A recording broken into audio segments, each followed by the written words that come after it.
Get ready for over 2 hours of advanced English grammar with all of the grammar points you can see here. You might say it's like a mini grammar course. It contains some of the best lessons I've produced in the past, along with brand new lessons that I've never published before. Most verbs are either state, like these verbs, or they are active, like these verbs.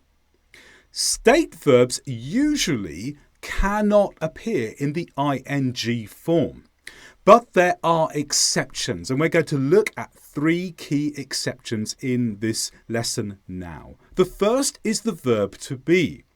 We're very familiar with to be in a state form. For example, it is a sunny day. But there are some situations where be can become active and use the ing form, such as here. Look at this man lifting the box. Someone asks him, "Why are you bending your knees to lift that box?" Now, it's commonly known that if you bend your knees when lifting something, it protects you from an injury. So he may respond, "I am being sensible. I don't want to injure myself." Here, to be is active because it's referring to present behaviour, the behaviour that someone has in this moment. And when we talk about behaviour in this moment, then we can use to be with an adjective in an active continuous way with the ing form. To be followed by the adjective. I am being, the present continuous form of to be, followed by the adjective, sensible. We could also use to have in an active way sometimes as well. It's usually a state verb. For example, when describing possession. I have a small house. But look at this example here. Imagine a lot of people go to your house. Why? Because I am having a party in my house. Here, it becomes active when describing an event or experience that someone has in the present. I am having a party in my house. It's an event that I have arranged. It belongs to me. We could also say, I am having a great time. It's my experience in this moment, in the present. And here, have can become continuous. Also, to see. What can you see here? I see bees everywhere. Now, when we talk about the senses, such as with your eyes, we don't normally use the active form because we receive information into our eyes. We don't do anything. It just happens. So it's more of a state verb. It's not active because we don't make an effort to see. It just happens. But there are other meanings of see where see can become active. Have a look at this picture here. Imagine this is you later today. For this situation, you could say, I am seeing a friend for a meal tonight. So see can be used for meetings or for close romantic relationships. And when we use it in that way, it can become continuous. I am seeing.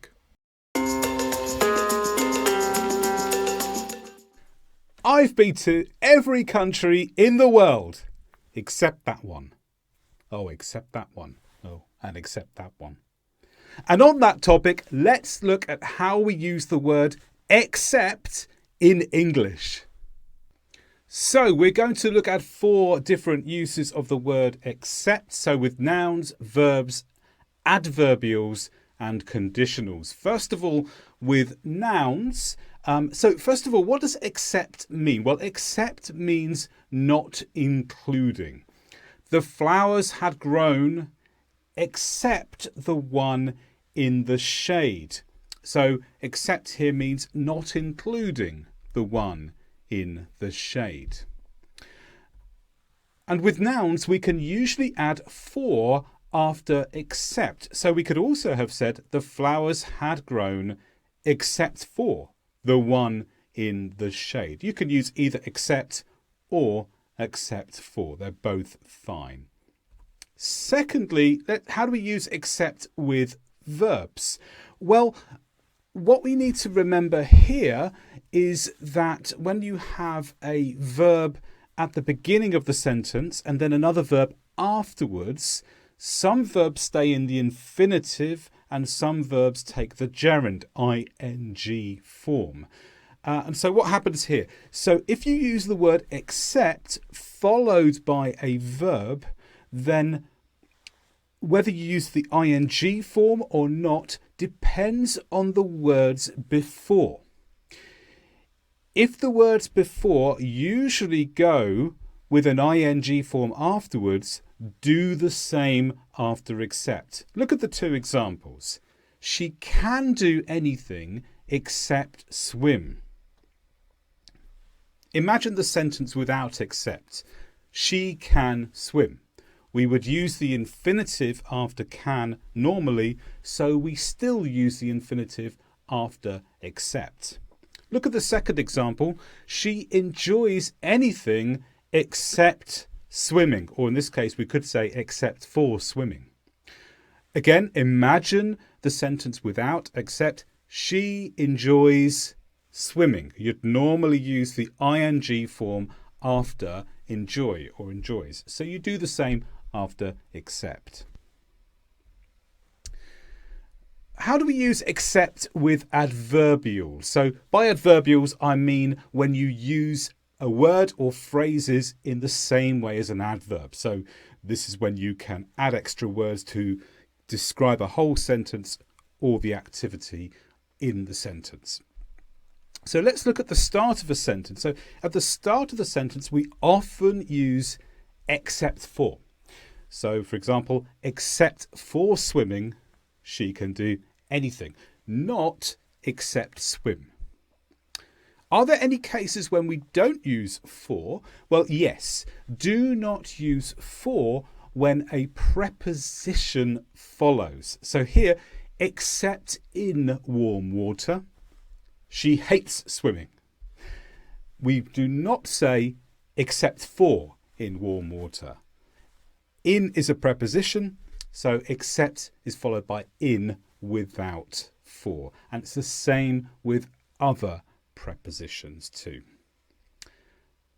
Finally, except with conditionals. And what's important here is to note, do not use except in a hypothetical sense. I've included this one because this is sometimes where I see mistakes being made, because it doesn't work in this sentence. So for example, we can't say, except you, I would be alone in this world. We need to use other words here. So for example, without you, I would be alone in this world. Or apart from you, I would be alone in this world. If I did not have you, I would be alone in this world. But not except. We don't use except in these hypothetical sentences in a conditional form. So that's 4 important things to note about how to use the word except. When one verb follows another, we often use either of these two patterns. Either verb followed by a verb with ing. For example, I enjoy playing at the park. The first verb is enjoy. The second verb is in the ing form, playing. Or there are other verbs where we have verb followed by to, followed by the infinitive. For example, I want to go home. But sometimes we use the bare infinitive. The bare infinitive is where we have the verb followed by the verb in its infinitive form.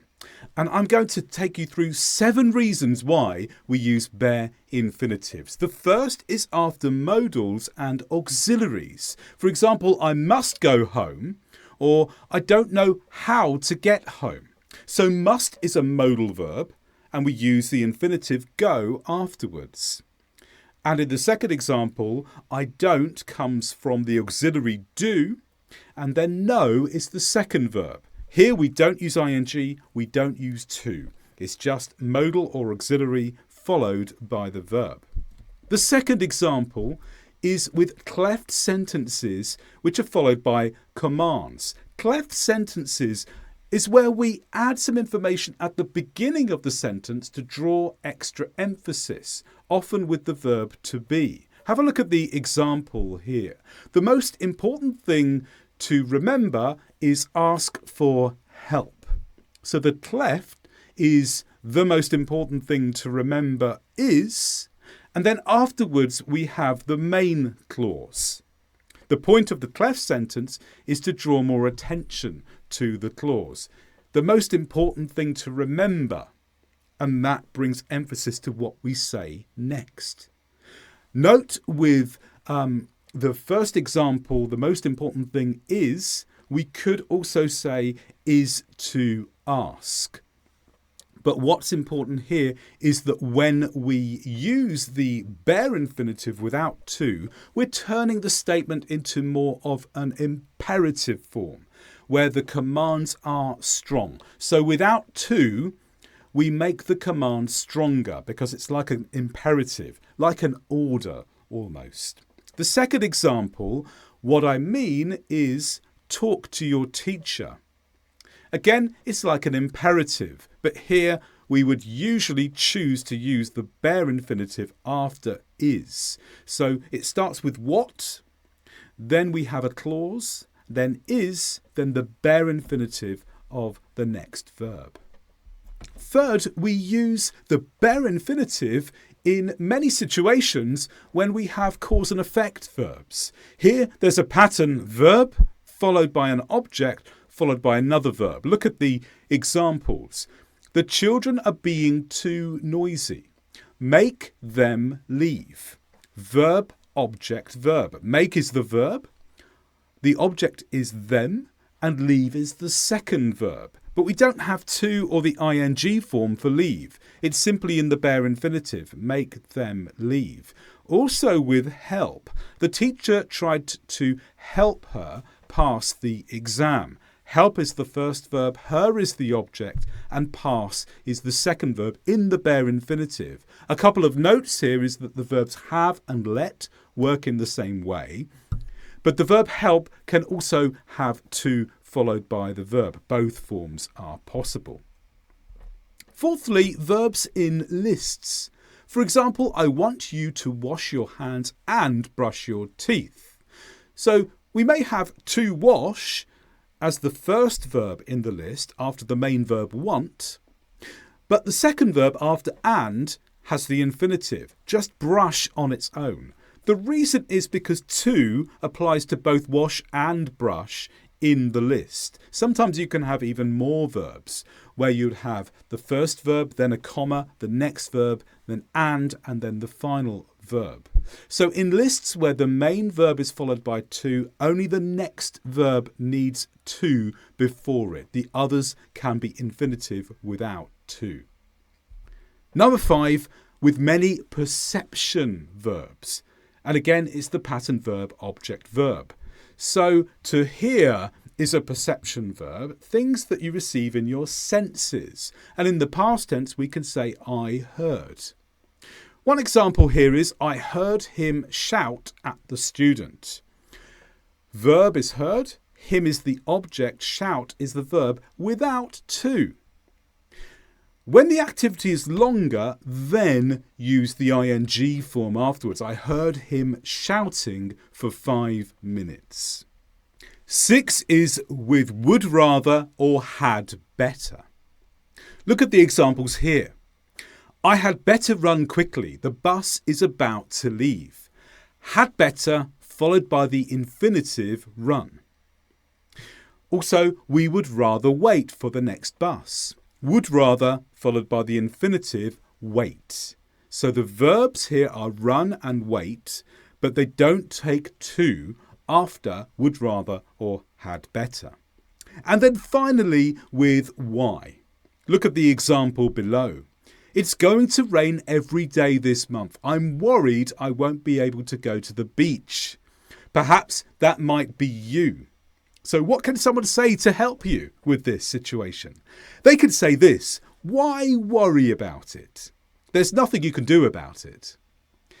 So here the verb after why is worry. And we don't say why to worry or why worrying. We simply use the infinitive, why worry. And we can do this in many situations with why. If you want more than 2 hours of advanced English grammar, take one of my longer courses. My advanced English grammar course is over 10 hours long, and my perfect English grammar course is over 40 hours long. You can get a special offer by clicking in the links in the description below this video.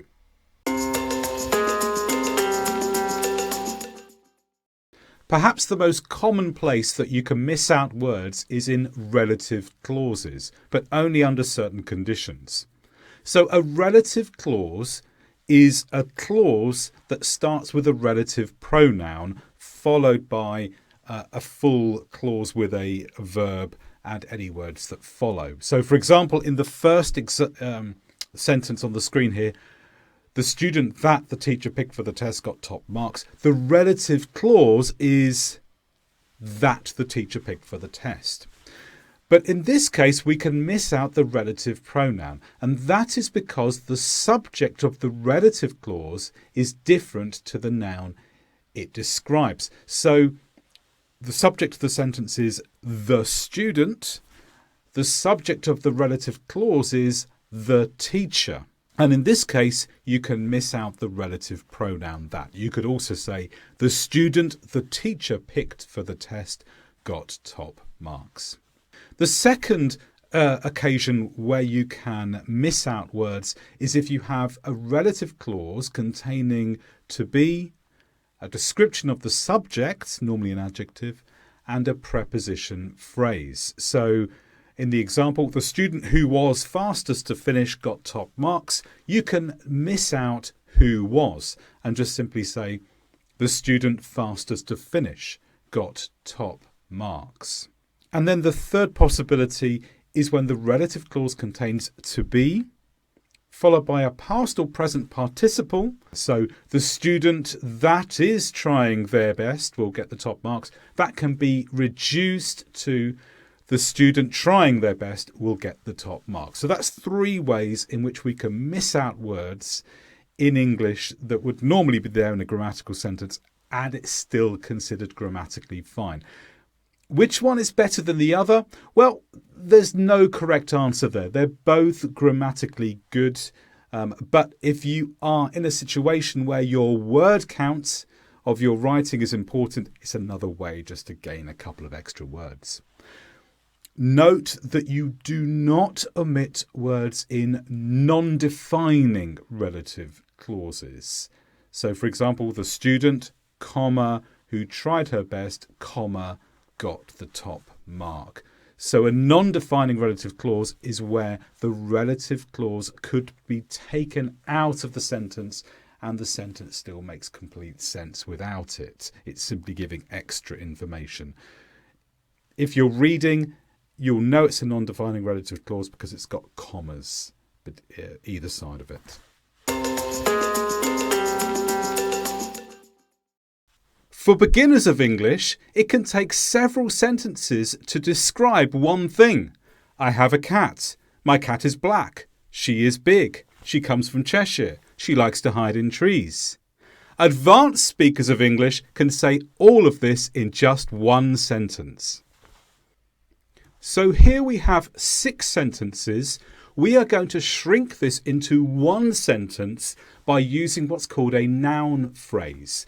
In a noun phrase, you have the main noun plus other words that describe that noun and you put them all together. Some of the words have to come before the main noun and some must come after. So this is how. So here are all the words that describe the cat. And let's start with the article. So a cat, I have a cat. So the article always comes before the noun. You could also have determiners or quantity words here. So you could have said every cat or many cats. But here it's a cat. Then also before the main noun, we have any adjectives. So here we have big, black. and any nouns that act like an adjective. So sometimes we could take a noun and make it describe another noun. And here, Cheshire is a place in the UK, so it's a noun. But that's actually describing where the cat's from. So it's a Cheshire cat. Cheshire cat becomes a compound noun. Then after the main noun, we can add a relative clause. So remember, this cat likes to hide in trees. So we add this to the main noun using a relative pronoun followed by the clause. And you'll know it's a relative clause because it's got a verb in it, which is what makes it a clause. And finally, you could also add a prepositional phrase. So if you remember, this cat likes to hide in trees near my house. So in this prepositional phrase, we have the preposition of place, near, followed by the noun, my house. Put that all together, you have 6 sentences all combined into one. I have a big black Cheshire cat who likes to hide in trees near my house. You can do this with any noun. If you have lots of information about a noun, you can combine it all into a noun phrase. Saves lots of words, saves lots of space.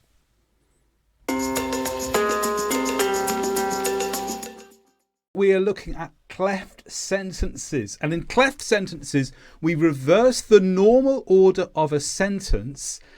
And this is so that we can change the part or parts of the sentence that are emphasized the most. So let's get straight to it because the examples will make this clear. So there are several ways to make cleft sentences. One of the most common is to use a WH question word and then to use this particular format. Let's start off with the example first. What they bought solved the problem. What they bought solved the problem. And by using this particular order of words, we give extra emphasis to the word bought. So here, the subject of the sentence is formed out of a word we would not normally expect at the beginning of the sentence, which is a WH question word, what. Then the grammatical subject, which is they, and then the word bought. So we have this full clause, subject verb, at the beginning of the sentence before we move on to another verb, followed in this case by the object. And so by using this word what, or by using a question word, we bring emphasis to they bought. We make that part the most important bit of information in the sentence. We are interested in what they bought. And the result was it solved the problem in this particular case. There's another way to make a cleft sentence using a question word, WH word. And look at this example.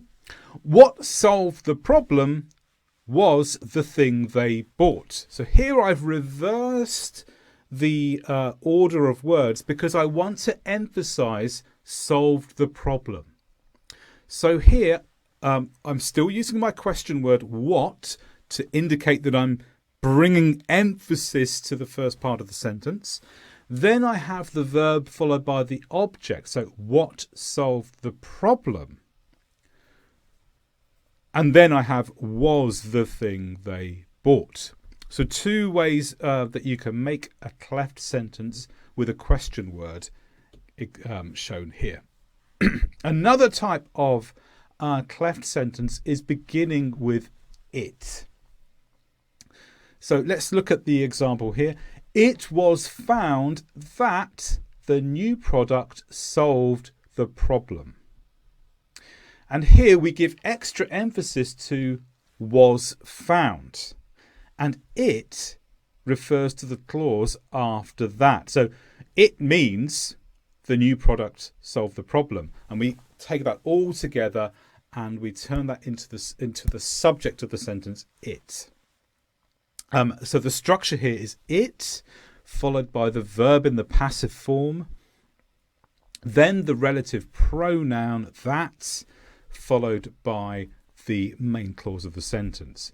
It was found that the new product solved the problem. So found is the bit we want to emphasize. By using the it construction followed by the that, and we can put the bit we want to emphasize in the middle. It's a way of bringing that information to the beginning of the sentence in the same way as using the question word at the beginning of the sentence. Another way of using it as for a cleft sentence is it followed by verb followed by object and then the relative clause. So it was Julia who solved the problem. So here we give extra emphasis to the word Julia. I can just imagine the situation. Someone asks, who solved the problem? It was Julia. It was Julia. So by using it, we bring in extra emphasis to Julia being the important part of the sentence. And again here it refers to the relative clause, the bit that comes afterwards. So it means who solved the problem. Those are the two main ways of making cleft sentences. There are a few others, and I'm going to briefly touch on two here. So you can start a sentence with there to bring emphasis to a word at the beginning of the sentence. There was a product that fixed the problem. So a product is given extra emphasis here after the word there. And sometimes we can say all. All we wanted was something that fixed the problem. All we wanted. And it just brings, this phrase with all brings extra emotive quality to the beginning of the sentence. It's all we wanted. We didn't want anything else. Surely we could have had that. All we wanted, all we needed, all we hoped for. So those are a few ways you can make cleft sentences in English where you change the word order and you use certain words to begin the sentence that indicate that we want to bring extra emphasis on the information at the beginning of the sentence.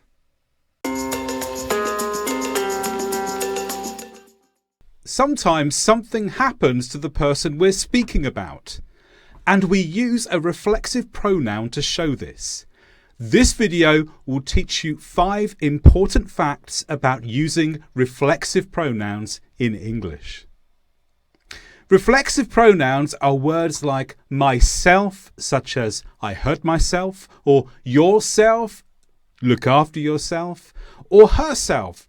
For example, she finished the work herself. And the first thing to know about reflexive pronouns is that when the subject and object are the same, we use a reflexive pronoun as the object. For example, I is the subject. I is the one who hurt something, but the thing that was hurt was me. So I become the object as well. And here, in the object position, we use the reflexive pronoun, myself. I hurt myself, in other words, me. Secondly, sometimes we use reflexive pronouns to emphasize the subject. So look at the example, I myself wrote the letter. Now, myself is not necessary grammatically, but by adding myself after I am making it even clearer, or for whatever reason, I am emphasizing the fact that I did it, perhaps because it was a surprise. Who wrote the letter? I wrote it. I myself. Really, it was me. So it brings emphasis to the subject. Thirdly, the reflexive pronoun is added to make the object clear. Compare the following. So in the first sentence, before I went to work, I washed. Now here we don't add an object because we don't have to. It's fairly clear to the listener that I washed is something to do with me. In the second example, before I went to work, I washed the dishes. But in the third one, we have both the dishes and me. So we need a reflexive pronoun to make it clear when I am washing myself, me, and when I am washing the dishes. So we'd write it like this. Before I went to work, first I washed the dishes and then I washed myself. So here we have to use myself to make it clear what we or who we are washing. Because if we said first I washed the dishes and then I washed, then we're not really sure who or what the washing is happening to. So we need to add myself, we need to add the reflexive pronoun here because the context doesn't make it clear who or what is being washed. Fourthly, sometimes we add by before the reflexive pronoun, and this is to make it clear the person is doing something alone. So look at the example, I finished the work by myself. That means I was alone in doing it. I was the only one and no one else helped me. So by can make that meaning clear. And fifthly, it's also important to note we don't always use reflexive pronouns just because the object is the same as the subject. Have a look at the next 2 points. If the context is clear, sometimes we do not add the object at all. And we've already looked at this. Before I went to work, I washed. I don't have to say I washed myself because the context is clear. But compare with the second example here, I hurt myself. Now, why in this case do we have the reflexive pronoun? Well, here we really need to know who is being spoken about. If we just said I hurt, then we're not clear whether I hurt someone else or whether a part of my body is hurting. So we need the reflexive pronoun here to make it clear this is an action that happened to me. So if the context is clear, we don't always have to add it. And if the context is not clear, then we should add it. And secondly, many routine activities use get instead. For example, I got readied, not I readied myself. Or I got dressed, not I dressed myself. Now, in Old English, sometimes reflexive pronouns were used in this way, but it's not so common anymore. So remember, reflexive pronouns can be used when the subject is the same as the object, particularly to provide emphasis or to add context, but they're not always used.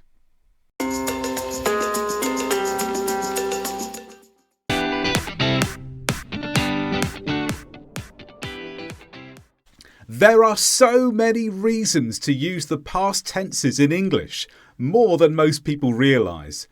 So on this page is a list of occasions when you would use the past simple or the past continuous. And on the next page will be some instances where you could use either the past simple or continuous depending on the context. So first of all, the past simple.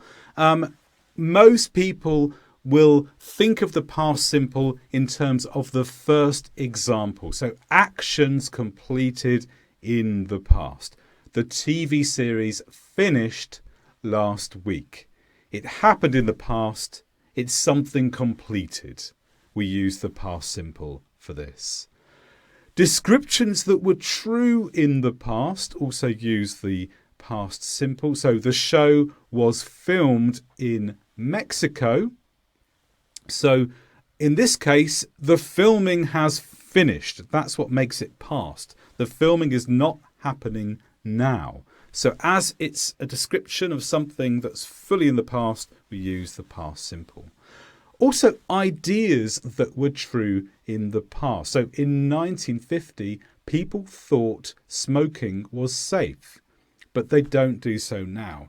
This is an important one to think about because generally ideas tend to be things that are permanent. Things that were true in the past, true in the present, will be true in the future. And so usually we use the present simple. But of course, sometimes ideas change.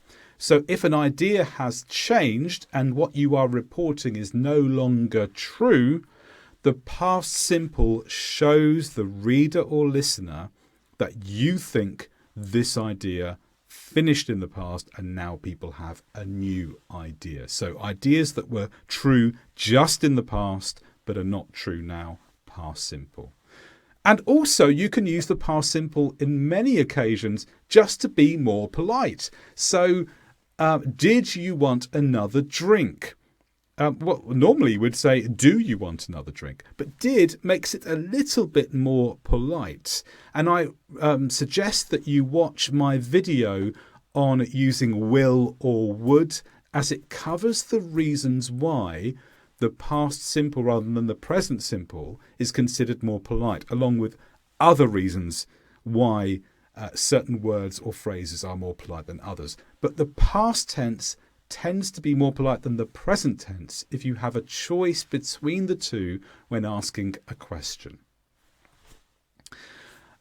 Okay, on to the past continuous. So the past continuous can be used for one of these three reasons, and there's some more reasons I'll come on to on the next page, but just the past continuous for these. So firstly, for the longer of two activities. Jane coughed while John was watching the show. So watching the show is something that happens for, well, probably half an hour normally. And coughing is something that happens in a second. So where you have two activities, so cough is an activity, very short one. Watching is an activity, a longer one. Then we use the past continuous. So that's the verb to be in the past tense with the ing form of the verb. We use the past continuous for the longer activity. Also, if one activity is interrupted by another, then we use the past continuous for the activity that was happening first. So he was cleaning the house when his son phoned.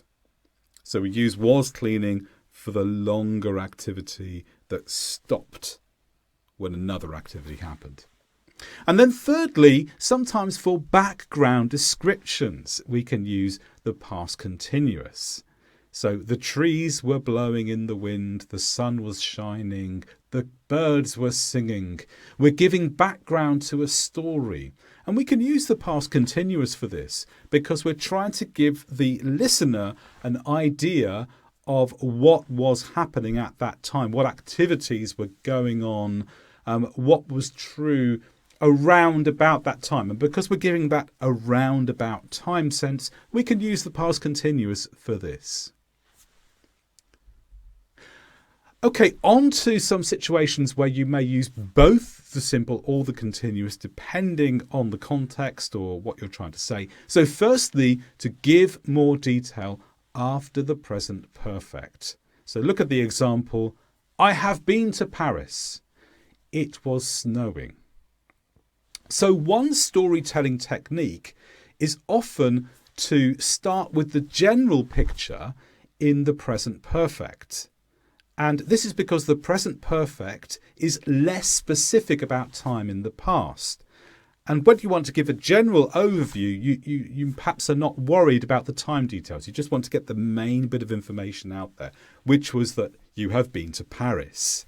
Then the specific details come afterwards. And for the specific details, now you switch into the past tenses. So it was snowing. I'm being more specific about what was happening there at the time. When you have stories in the correct order of time, we use the past tenses in the simple and the continuous form to describe them. So first I drove to the house, then I opened the door. So drove first, then opened the door, then the next thing, then the next thing. If the story is in the wrong order of time, then you would use the past perfect to show which event is in the wrong order. So for example, I had already opened the door before my friend arrived at the house, for example. And here the one thing has happened in the wrong order of time in the story. But if it's in the correct order of time, use the past simple or past continuous to go through the sequence of events. Also in hypothetical phrases, even if they relate to the present time. So, if you knew how hard I tried, you would cry. If you knew. But the person speaking is not speaking about the past. They're speaking about now.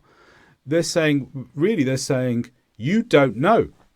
But if you knew makes it hypothetical, because the reality is that this person does not know how hard they had tried. It's hypothetical, it's imaginary. And to indicate that we're being hypothetical or imaginary, we can shift back in time into the past. And finally, reporting what someone said. She said she was trying very hard. Now, what did she actually say? Well, she actually said she is trying very hard. But when we report that, we shift back a tense because obviously we are reporting something that was said earlier and that has been finished. So here are some ways in which the past tenses are used in English. Not just for finished actions in the past, but a whole host of reasons.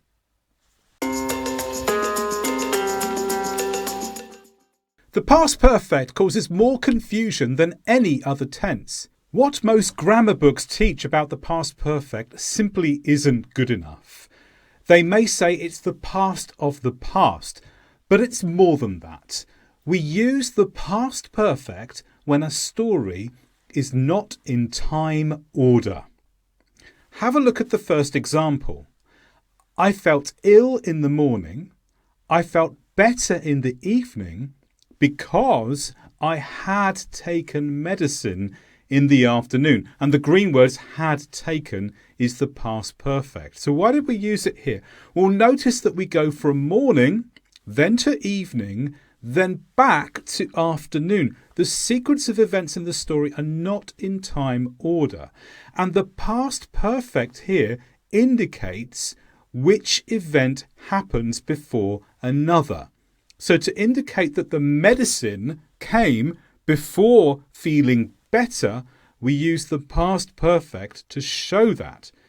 I had taken medicine in the afternoon. The medicine was before I felt better in the evening. So when a story is not in time order, that is when we use the past perfect. That's when it is necessary. If events are in time order, just use the past simple. I felt ill in the morning. I took medicine in the afternoon. I felt better in the evening. Morning, afternoon, evening. Here we use the past simple. So remember, the past perfect is used when a story is not in time order. So there are two main differences between the present perfect simple and the present perfect continuous. Firstly, the present perfect simple is used for something completed between the past and now with no specific time given. So look at the example. Why do you have a towel? Oh, I have finished my shower. People generally have a towel when the shower is finished. And when I want to focus on the fact that something is finished to give the reason for what I'm saying, I'll use the present perfect simple. I have finished my shower. The second reason is something happened between the past and now which feels permanent. No specific time given. So let's imagine you have a friend and you say, "Why is your English so good?" And they say, "I have owned this grammar book for 2 years." So this is a book that they have permanently. They've been using it for 2 years, but they're still going to keep it afterwards. There's a sense that it is permanent. With the present perfect continuous, we firstly use it for activities between the past and now with no specific time given. Look at the next example. Why do you look wet? I've been having a shower. So here we focus on the activity of having a shower because someone looks wet when an activity of having a shower has been going on. And in this case, although hopefully the shower's finished at the time of speaking, we're not absolutely certain that it's finished at all. In fact, the person might be going to step back into the shower in the next moment. But the answer they give here is giving an activity as their reason for speaking. They're focusing on something happening as an activity rather than something being finished. The second reason for using the present perfect continuous is something happened between the past and now which feels temporary with no specific time given. So let's think about that friend you know again whose English is really good, and you ask them, why is your English so good? Look at the answer this time. I have been renting a flat in London for 2 years. Renting a flat is something which is generally more temporary. Now, we aren't certain that it's going to be temporary. Your friend might carry on living in that flat for a very long time, but the sense that you're communicating is that it's temporary. And sometimes your choice between the present perfect simple and the present perfect continuous is all about the sense that you want to give in your answer. Do you want to give the sense of something completed, the sense of something permanent? Use the present perfect simple. Do you want to give the sense of something that was an activity or something that feels temporary? Use the present perfect continuous. Firstly, let's look at for. This word is used in connection with time periods, and it can be used in the past, present perfect, or in the future as the future perfect. So firstly, time periods finished in the past. The Queen ruled for 6 years and does not now. And it's important to recognise that we can use for a time period which is completed. So if something started 1 year ago but finished last week, then we would use the past simple because it fulfills past simple rules. It's a completed activity in the past, and for expresses the time period contained within that. The most common use of for is with the present perfect. So, for example, I have studied English for 10 years and I'm still studying now. And this is a time period between the past and now. So 10 years ago is when it started and it's still happening now. The final use is not really used very much, but grammatically it's possible. Time periods in the future. So there will be rain for 6 weeks. It hasn't started yet. We're predicting a moment of time in the future, and then we're saying 6 weeks between that start date and the end date, there will be rain. So we can use it in the future with will in that way. Looking at since is different to for, because with since we're looking at the start date of something, and we're suggesting something carries on from this start date up until a certain point in the present or the future. We would not use it with the past simple, we would use it with the present perfect. So I have studied English since 2012 and I'm still studying. So 2012 is the start time and it carries on until now. So we're using the present perfect tense to describe this. It's start of a time period in the past and it's not finished yet. And again, the next example is fairly unlikely to be used, but grammatically it's possible. So looking to the past from a future point. So by January, there will have been no rain since October. So let's set the scene. You live in a country where you have a long, dry period, and you're thinking ahead to what the situation will be in January, and the situation is likely to be that there was no rain in the previous 3 months. So therefore you could say there will have been no rain since October. Note that since has other meanings too. Since is commonly used for when making a sentence with giving reasons. So make sure you're not confused between that and the use we're giving here. Also, of course, for has other uses as well. Do we have to use for and since? There are other ways around it to construct your time periods. Some common words: until, up to, ago. They can sometimes be used on their own, sometimes they can be used together, as in the example on the screen here. The Queen ruled until 6 years ago.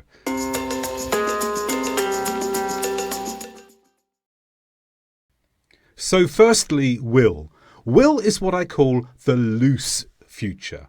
This could include requests, intentions, promises, instant decisions, offers, predictions, and plans. But what they all have in common is that they are general statements about the future, and they may not be completely fixed. That's reserved for going to, which I call the fixed future. And this is for reporting decisions that have already been made, predictions based upon evidence, and making plans feel more fixed. But there are still more ways to speak about the future in English. We have the present continuous tense, which is for one-off arrangements. For example, I'm seeing my friend tonight. So that's made up of to be, the verb in the present participle, and that is for something that's just happening once. For regular arrangements, we use the present simple tense. I see my friend on Wednesdays. Or you could even simplify this to I see my friend on Wednesday, meaning next week, but it's something that happens regularly. It's something that could be put into a timetable. And to top it all off, we can simply make something future by using time words. I have my dinner after I arrive home. I go to bed when I feel tired. And these time words put what you're saying into the future all on their own. So the future is not like the past tense. The future is made up in a number of ways of English, and you have a variety of techniques to do it. So the construction in the example will have past participle, or shortening will to ll, is called the future perfect. And we use this to say what will be complete by a point in the future. So, for example, don't turn up late. I'll have finished by then. Within 3 hours, I will have watched 10 more grammar videos. Well, maybe that's true for you today. You may read, though, that native speakers don't actually use the future perfect a lot. I don't think that's necessarily true. I think native speakers do use it, but perhaps not as much as other tenses. And they will opt to use alternative ways of expressing themselves. And here's a few at the bottom of the page. So, I'm going to watch 10 more videos in the next 3 hours. It has the same effect, and it's using the very simple going to construction. Also, the present continuous, which we use for arrangements in the future, but this could also be used to predict what's going to happen in the future. I'm finishing before you are due to arrive, which does the same thing. Or sometimes we can even use I will be followed by a past participle.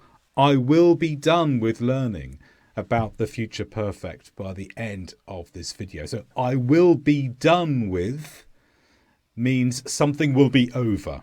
So that's another phrase that you can use. But if you want to use the future perfect, will have past participle is absolutely fine.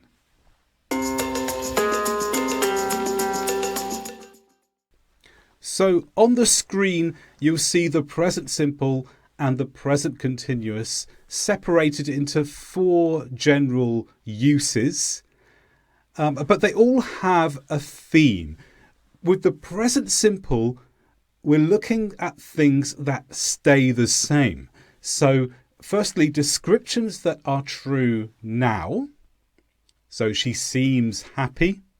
And you could even go into describing someone's age, characteristics of them. You'd all use the present simple for this because it's descriptions that are true now.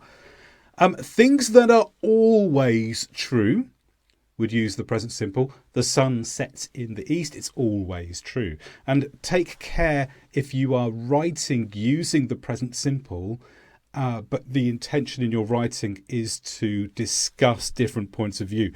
If you use the present simple without any other words to make a phrase less certain, then when you use the present simple, it sounds as if you are saying something that is fact. Your reader will read it thinking, this person believes this is a fact. With the sun sets in the east, I think everyone will agree that is a fact. But sometimes students can make mistakes where they will use the present simple to make something look like a fact when actually they were just intending to share one possible option out of many. So take care there when you use the present simple. Think about how that's received by the reader. But things that are always true, use the present simple. Arrangements that always happen. So this restaurant opens at 5 o'clock or 1700 hours. And routines or habits. I travel by bus on Fridays. So these are all things that stay the same. The present continuous, on the other hand, is for things that do not stay the same. So, firstly, actions happening now. She is singing a song. It's happening now. And this is the true present tense. This is the tense that tells us what the situation is at this moment. So, actions happening now. She is singing a song. Things that are temporary. So I am staying with friends today. So whereas the present simple, things always true. Present continuous, things that are temporary.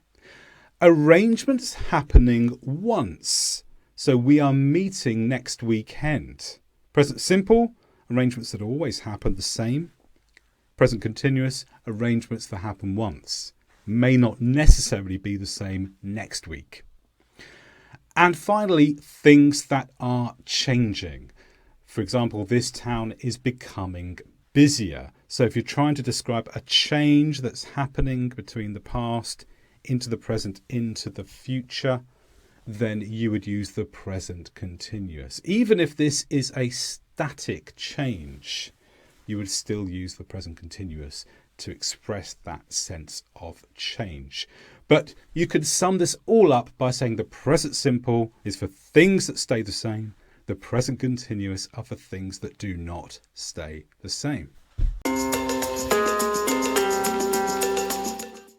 For habits which are current or that are true now, you can use the present simple. So I go to work every day. I don't travel by bus on Fridays. I usually eat in this restaurant. So the present simple, but you also need some kind of time phrase or words describing the frequency, like usually, always, often, sometimes, so that the reader or listener knows when the habit or the routine takes place. Describing past habits, you can use the past simple in the same way. So I didn't travel by bus on Fridays. And again, you need the time phrase. You can also say used to or would. So I used to go to work every day.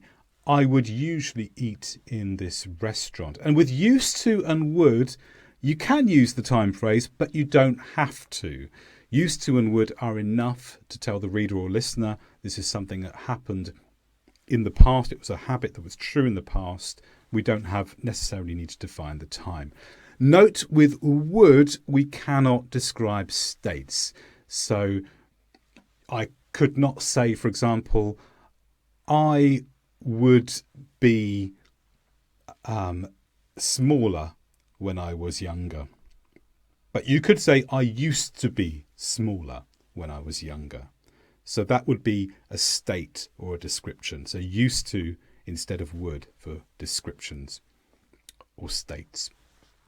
For future habits, the main way to do this is with will. I will travel by bus on Fridays. There's a few little complications with this. Firstly, sometimes will could be used for a present habit, often if you're describing annoyance at a habit. So, oh, they will do this every day. It's something you're slightly annoyed about. But normally you will indicate that with the tone of your voice. It is also possible to use the present simple with time words for a future habit as well. But the main way to describe a future habit is using will in the way outlined here. Will and would are used for making requests. But which one should you use? And how should you use them? Let's look at 3 examples. So firstly, will you help? A very standard way of making a request. That could be changed to would you help, which is considered a bit more polite than using will. Or you could use a sentence form. I would be grateful if you could help. And that's the most polite of all. Why is that? Well, it's because of something called distancing. And the concept of distancing is outlined below. So in distancing, we create space between the person making the request and the hearer of the request. This makes it more polite. And we can do it in the following ways. So we can use a past tense instead of the present tense, which makes the request appear less immediate. We can use words associated with hypothetical situations. So would is a classic hypothetical word. And this makes the request seem less fixed and therefore more acceptable to turn down. And finally, if you use sentence form rather than question form, this makes the request less direct. A question is much more direct, expecting an instant answer. A sentence is not like that.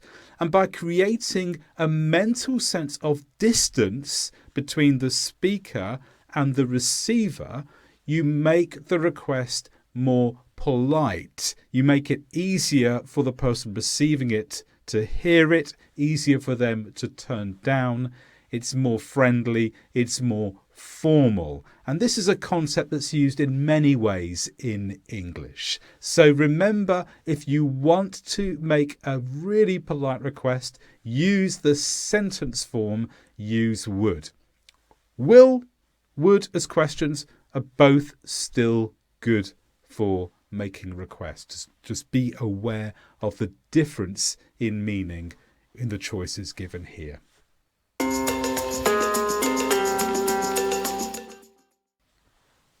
The 2 main words used for advice in English are should and ought to.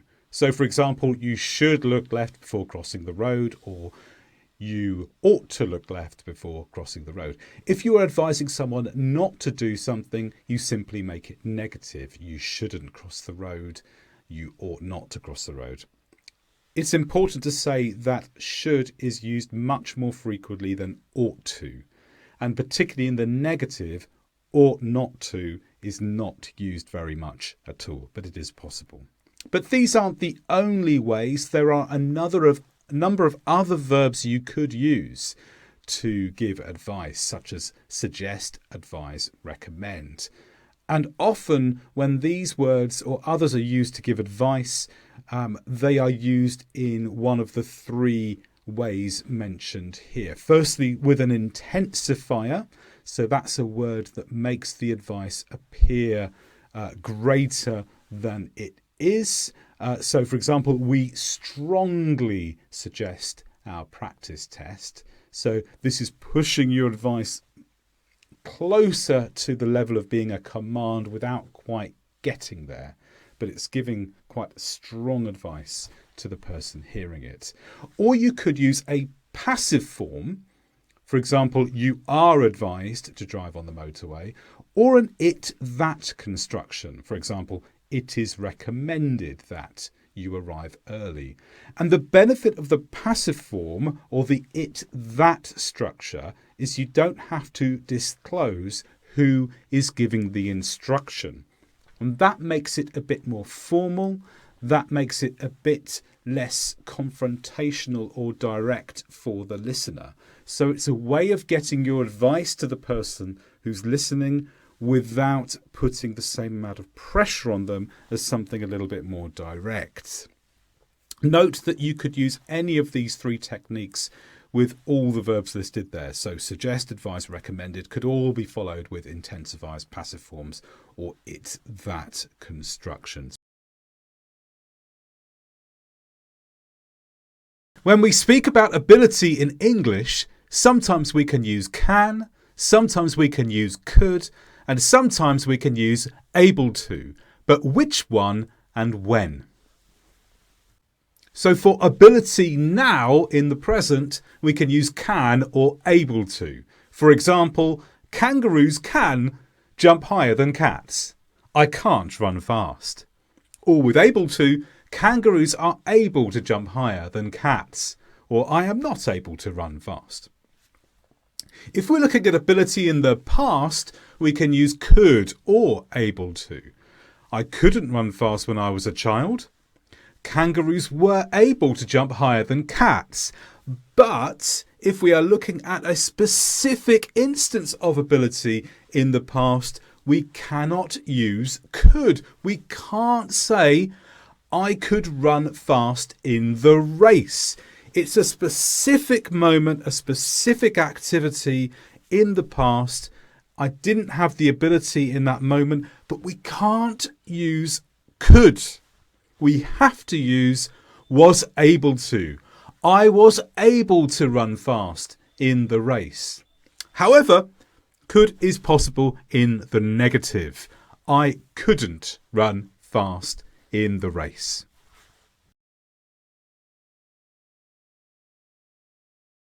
So can or could can both be used to initiate requests that focus on ability to help. For example, can you help me with this problem?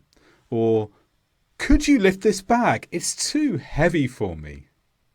But which one is better? Well, could is more polite because of the distancing rule. And in English, what we mean by distancing is that sometimes we can make requests more polite by creating this mental idea of space between the person giving the request and the person receiving the request. And one way we do this is mentally through the concept of time. If you ask for something using a past tense word, then it puts the request further back in time. And this gives the sense of more distance between the speaker and the hearer, and therefore the request is less direct. However, with the present time, if you use a present tense, then the mental idea of time is that the request is very near in time to the recipient, and therefore there's less distance between the speaker and the hearer, and the request is more direct. Now, can is associated with past time, so this makes it less direct, and can is associated with present time, making it more direct. And the less direct your request is, the more polite it comes across as, and the more you want to use something that is polite. Unless you don't want to be polite. But when do you not want to be polite?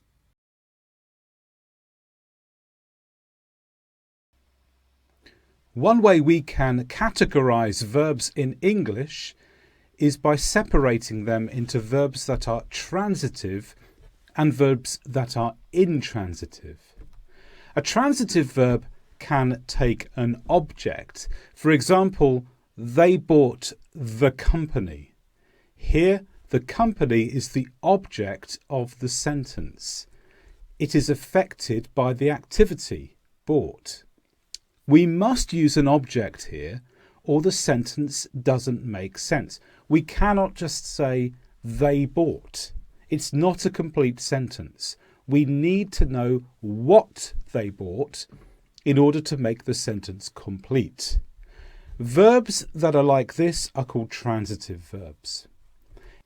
Intransitive verbs do not take an object, and here the sentence doesn't make sense if we do try to use an object. Look at the example. They prayed. We don't say they prayed it, or they prayed the chair, the boy. If we put an object afterwards, it doesn't make sense. The verb itself is enough to convey the meaning we need. They prayed. The sentence finishes there. We must not use an object or the sentence doesn't make sense. Instead of an object, intransitive verbs can be followed by an adverb or an adverb phrase. Sometimes this is called an adverbial. So for example, they prayed for many hours. So it tells us something about the time of the prayer. Or they prayed seriously. So this is a common adverb finishing ly, and it tells us about the manner of the praying. It's not an object, it's an adverb. It gives extra information about the activity. And here are some common intransitive verbs. There are many more than this, but here are some that you may come across.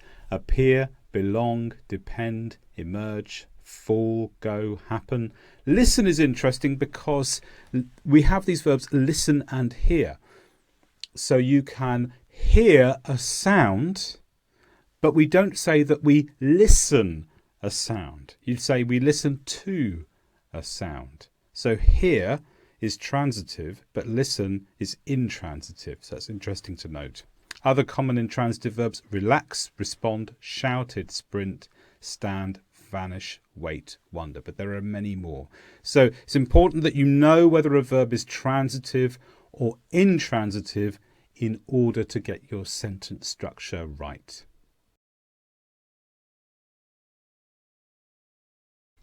Don't believe everything you read on the internet about the passive. The passive form is excellent in formal writing, but it could go wrong so easily. And I'm going to tell you 3 ways in which it might.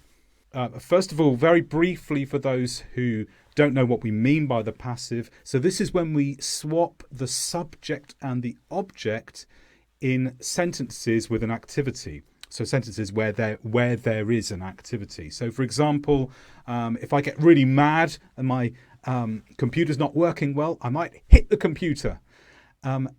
If I turn it into the passive, I say the computer was hit by me. Or I could even say the computer was hit and just not mention me at all. It's really good structure to use if you're trying to be more formal, because it makes you sound more objective, more professional, and you can take away the person who does the action, which can be useful. But where do we get into problems here? The problem is we can't use the passive in every single sentence. So firstly, we can't use the passive for intransitive verbs. So a transitive verb is where there is a subject and an object. So for example, I hit the computer. The computer is the object. That's fine. We can make the passive with that one. But if it's intransitive, we cannot. So for example, it rained today. There's no object there. We can't say today it was rained. You've got to have an object. The verb rain, you could potentially add an object to it, but we don't usually. This is an example of an intransitive verb.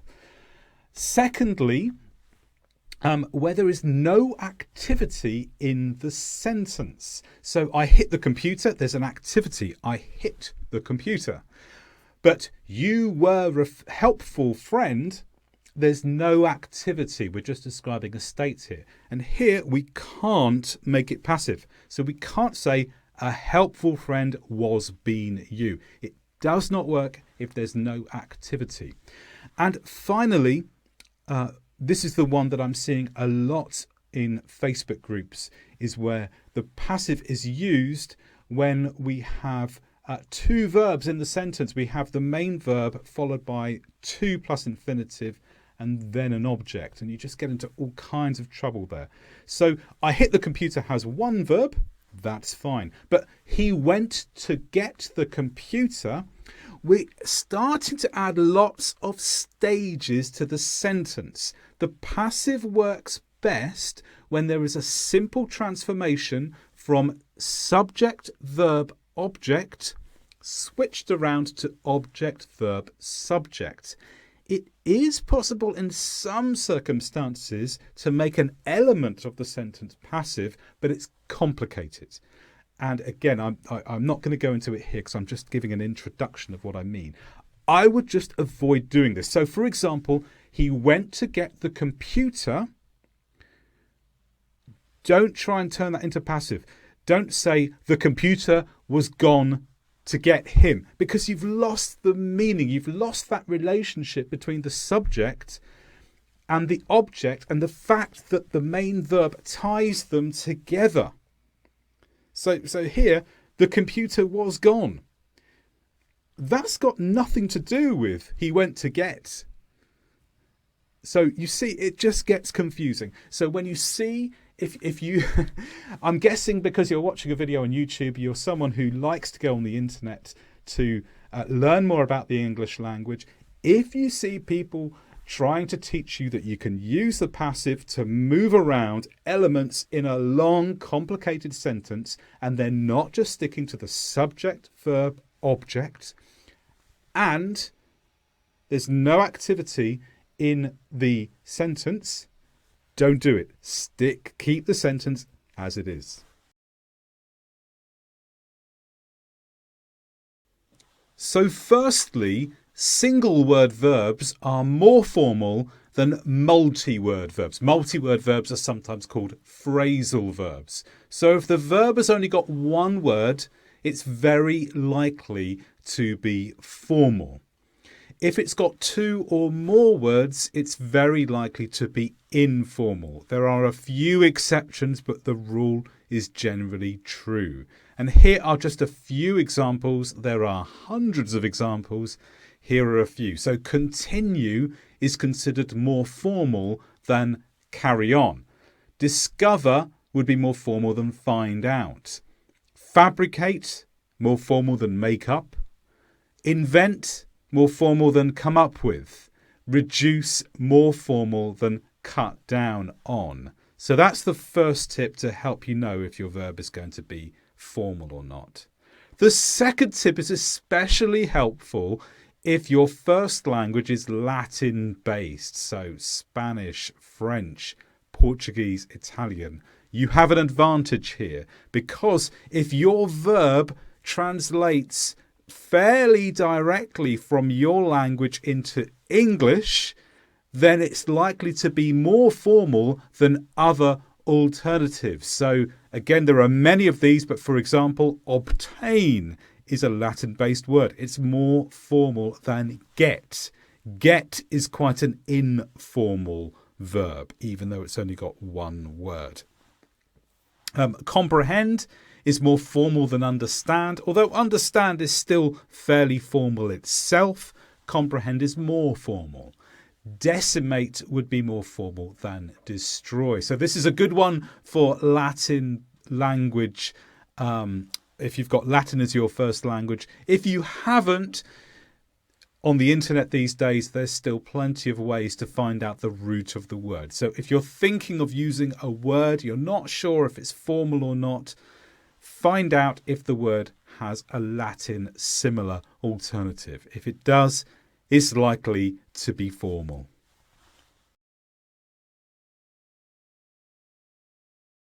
In this video, we are going to look at advanced phrases in English with the preposition in. Now, I could have chosen about 50, maybe even 100 phrases, but I've just picked 10 for you to learn today. The first one is in short. In short means to introduce a summary. Look at the example. What happened at the meeting? In short, it was good news for all. So in short means I'm not telling you everything, I'm just giving you the key bits. Secondly, in advance, and this means before the expected time. Look at the example again.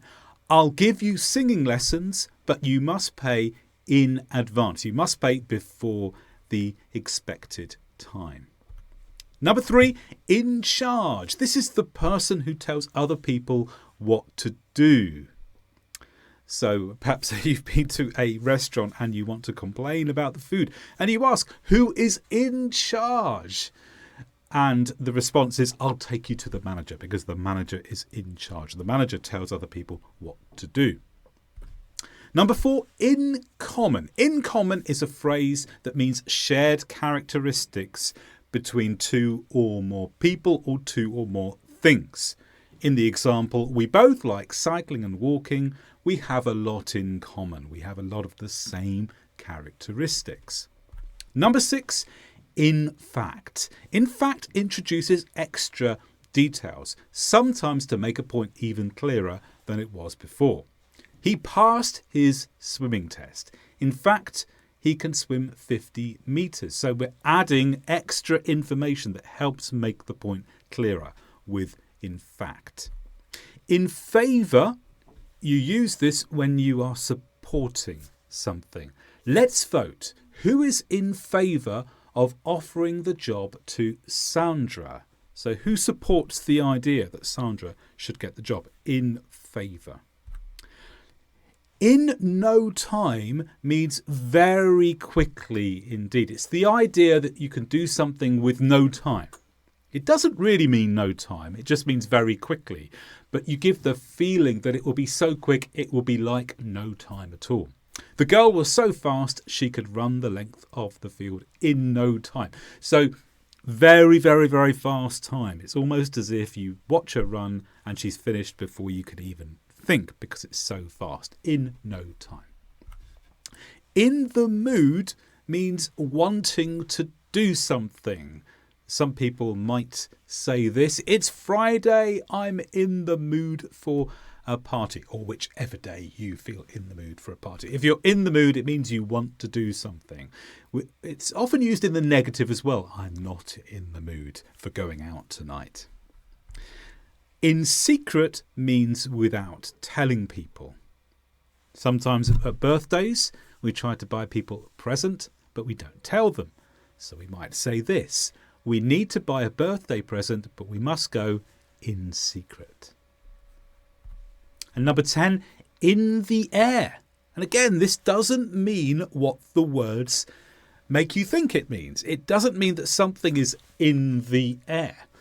It's a feeling that something will happen soon. It's much colder today. Autumn is in the air. The cold weather gives you the feeling that autumn is going to happen soon.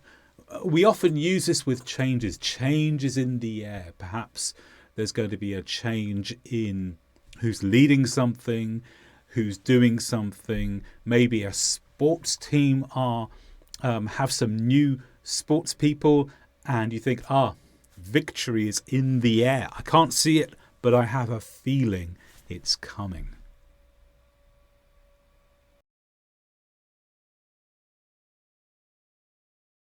There are a lot of phrases in English which begin with at. In this video, I'm going to introduce 10 of the most important ones. First of all, at a loss. This phrase means no idea. Have a look at the example. I wonder if you've ever had this experience. Do you know where the keys are? No. I'm at a loss. I have no idea. I don't know where they are. I'm at a loss. The second phrase is at fault, and this means to show blame. In the example, did the woman cause the crash? No.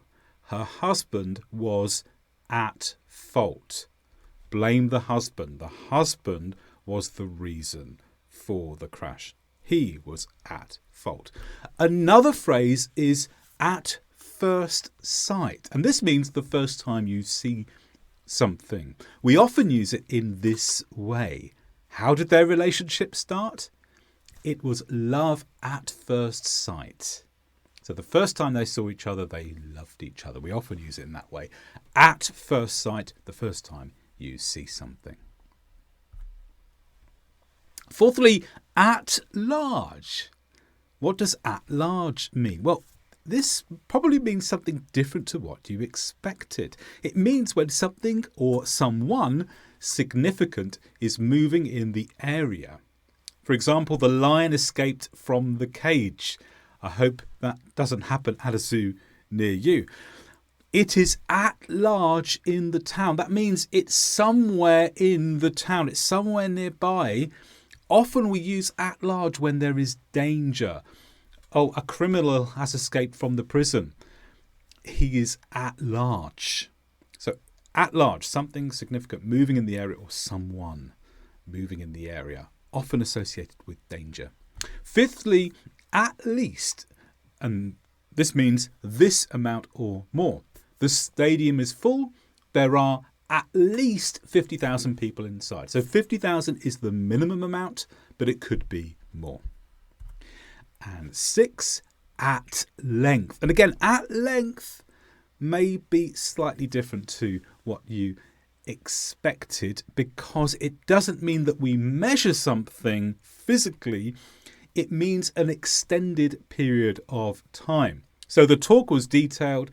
They spoke at length about new technology. So they spoke for a long time and in detail about this particular subject. Okay, 7, at liberty. At liberty, often used in the negative form, not at liberty. Let's look at the example first. Will my friend lose her job? Perhaps you ask that to a manager, and the manager, because they can't talk about other employees to you, they say, oh, I'm not at liberty to tell you. I'm not allowed to say that to you for certain rules. At liberty. Number 8, at once. And this means immediately. So let's imagine your son is sick at school. Someone phones you up and says you need to go at once to pick him up immediately. Number 9, at risk. This means in danger. There are dangerous animals in the forest. Enter at your own risk. So at risk can be a phrase where the words are together, but you can also insert an object between them as well. So at your own risk, at my own risk, or just at risk. Number 10, at times. This simply means sometimes. My daughter doesn't have brothers or sisters. She gets lonely at times. So not always, not never, somewhere in the middle. Sometimes. At times.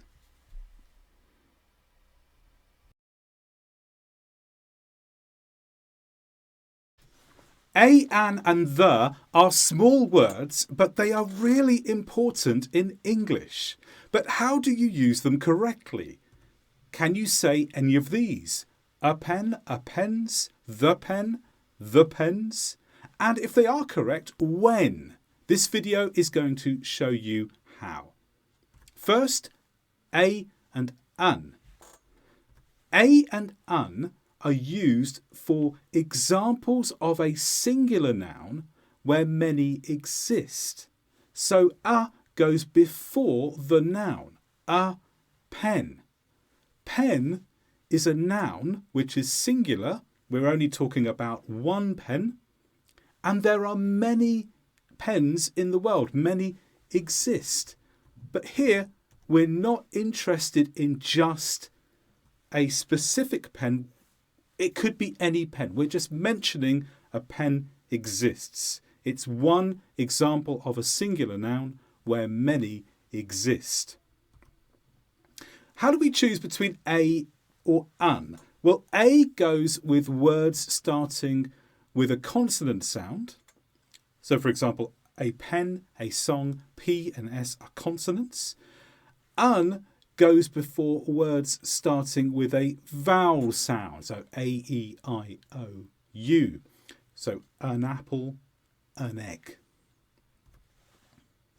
There are more things to consider when choosing to use a and an.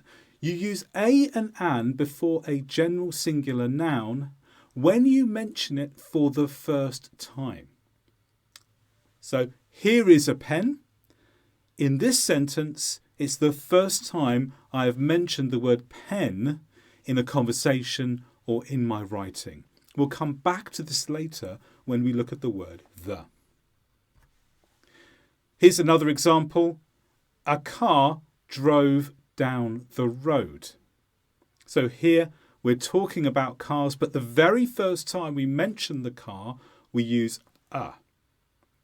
And also, again, it's one example of a noun where there are many. If you look at a road, there are many cars. And if we're just introducing one example, a car. Let's look at what's called zero article. Zero article really means using no article before a noun. So we use no article before a general plural noun when we mention it for the first time. So in the picture we see there are two pens. Here we don't use a. We just say pens without a. Here are pens. Or cars drove down the road. So here we're talking about three particular cars. Again, there are many, many cars in the world. We're just interested in three of them here. So cars. We don't use a, we don't use an. We just say the noun in the plural form with no article. Also, we use no article before a general uncountable noun when we mention it for the first time. So uncountable nouns are nouns that you can't count. So water, you can't say one water, two waters, three waters, four waters. It's always water, no matter how much it is.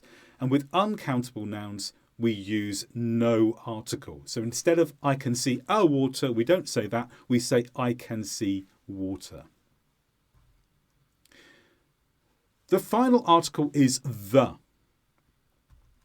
We use the to focus on specific examples of a noun. And the word specific is really important here. Let's compare with a. So let's go back to our example of the pen. Here is a pen. When we say here is a pen, we mean any pen. It could be this one, it could be that one, it could be another one. We're not thinking about one pen in particular. We're thinking about any pen that exists. If we say here is the pen, I am thinking of one specific pen and only that pen. So there's the difference. With the, we're thinking about one thing specifically. With a, any. So the usually involves the idea of one, something unique, something complete, something specific. Look at the examples below. The sun. In our solar system, there's only one sun. So we use the because it has the idea of being one, unique, specific, complete. If you live in a country where there is only one king, then you'd say the king. It'd be different if you had a gathering of kings from all over the world. Then you could say a king if you're meaning just one of them and any of them. But if you live in a country such as the United Kingdom, you have one king, so you refer to the king. The best team. Well, there's only one best team. There's only one team that's at the top, better than any others. So the best team. It's never a best team because there's only one. The best team. And the quickest way. Well, there's only one quickest way. You can't have a quickest way because that would mean there are many quick ways that are the same. The quickest way means this is the number one, the top quickest way. So the involves the idea of one. Now the can be used with singular, plural and uncountable nouns. It can be used with any noun when those rules apply, when we are being specific, unique when we are thinking of one. So here is the pen. Here are the cars. That's the plural. Here is the water. That's the uncountable. All of those would use the if we are thinking of one example only, and we only have that one in mind. Another important thing to remember is we use the with the second mention of a noun. Remember, we use a for the first mention, so here is a pen. But if we mention it again, we say the pen. So put the two together. Here is a pen. The pen is red. A pen for the first mention, the pen for the second mention. Except if the second sentence starts it, then it is possible to continue with a. Here is a pen. It is a red pen. So that's an exception. So you can mention it with a the second time, but only in this kind of sentence. Now that introduces the basic rules for articles, and now we can answer these questions with confidence. So a pen, that can be correct if we mean a singular noun and it's one of many and we're not interested in one specifically. A pens would never be right. We would always just say pens. The pen and the pens can both be right if we are thinking about something specific. And let me say something about the pens. This is a plural form. So here we're thinking of more than one, but this could still be correct because we can be describing a group of pens and we're referring to that particular group. And in that way, we make it like one. We're thinking about one group of pens, the pens, because the noun is plural.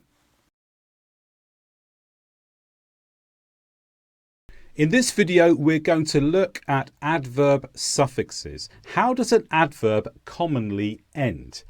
There are fewer patterns for adverbs than with nouns or adjectives, but this could be a good thing because there are some very common patterns that are common to many adverbs. And the most common of all is adverbs ending ly. Most adverbs will end in ly. And ly means in this way: happily, sadly, hopefully. And what normally happens here is you take the adjective form and you add ly to make the adverb. But there are a few other typical adverb endings. For example, ward or wards. And this means towards this. It's going in this direction. And some examples are eastwards, or you could have had northwards, westwards, southwards, upwards, downwards, backwards, forwards. So this is towards. This is to do with direction. So ward or wards is another common adverb suffix. And another common ending is way or ways. And this means in this particular sense. So always means in the sense of all. Anyway means in the sense of any. And sideways. And there are others too. So these are three common types of adverb suffixes, but ly is by far the most common of all.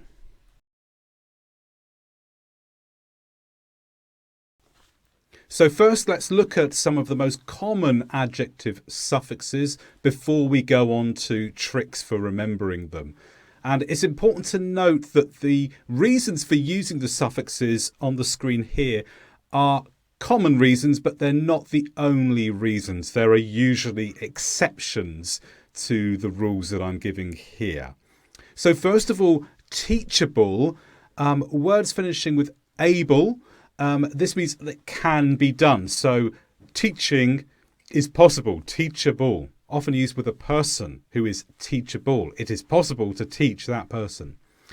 Full, careful, for example, and this means it's full of this word. So if you are a careful person, you're full of care. Rus often means possessing this quality. So dangerous means danger. but you have this quality, dangerous. Spanish. Ish has many different purposes. So often after countries to make the nationality, we'll use ish, English, Spanish, many countries with ish to make the nationality or the language form. Usually it means of this type, so a person from Spain is Spanish, but it can also be used to mean about. Well, it's how many? 50-ish, and that means about 50. Also, it can mean tending to, so ish means in that particular direction. Many uses of ish.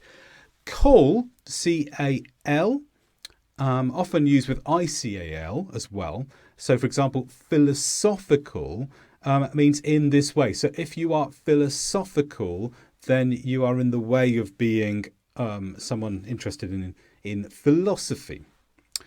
A-L at the end, all, often just means relating to. So, for example, seasonal, it's before a noun that relates to being of a particular season. So something seasonal is something that only happens in a particular season. So all just means it relates to the word before, which is season. Careless, less means without. Careless, no cares. Fearless, no fear. Responsive, I-V-E, it tends to be like this. So response would be the noun form. And responsive means it tends to be something that has a response of some kind. Sweeten, E-N, to make more like this. So if you sweeten something, you make it more sweet. And then handsome, some, S-O-M-E, doesn't mean a quantity, because some is a quantity word. There's various reasons why we use some, so I've just left it as this. Some is an adjective, a suffix that's commonly used. So how can we remember these adjective suffixes? Well, you may know the word mnemonic. A mnemonic is when you take the first letter of a word and then you have several words together. You take the first letter of each word and that spells out another word. And it's a way of helping the brain to remember each individual word, because you have a word, you remember the mnemonic, and then you remember the word that relates to each letter. And when I did this for the first time with these suffixes, I came up with Africa lies. I didn't feel too good about this because one of my best friends comes from Congo in Africa, and I thought, well, I better not use this one. So I've changed it a little bit to Africa Isle. I-L-S-E is a word that we often use in Britain for a group of islands. So the British Isles, the Isle of Skye, Isle of Mull, Isle of Wight. These are common island names in Britain. So Africa Isle. And if you look through the list and spell out all of the adjectives, you'll see that they spell out Africa Isle. So I hope that helps you remember them. Go back through the list, look through the words, remember Africa Isle, not Africa lies, please, Africa Isle, and see if that helps you remember these common adjective suffixes.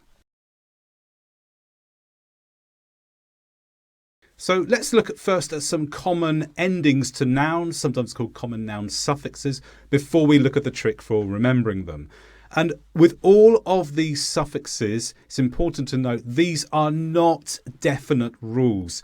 I'm suggesting ways that they are often used, but with most of these suffixes, there will be exceptions that don't fit the rule I'm giving. So don't take them as being a perfect guide to exactly how each suffix works. So first of all, internship. So ship often indicates an achievement or role. Hood refers to a stage of life, so childhood, motherhood, parenthood. Radiant, so the quality of something, or sometimes a process that's involved. Monument, meant, has so many uses I couldn't fit them all in one page. So meant is just a noun suffix used in many ways. painter, so the ER ending or sometimes OR ending is often with a personal role or an occupation, so usually refers to a person. Entity, so ITE, the state of being something, so it refers to what's come before. Kindness, so this is used with adjectives and it objectifies them. So kind is the adjective, kindness makes it a noun quality of that adjective. Ist, so for example, feminist or communist. A person who does this, so IST, often goes with someone who does the root word that comes before. And invention, TION, is often used with abstract nouns. So lots of possible endings. Is there anything we can do to help us remember them?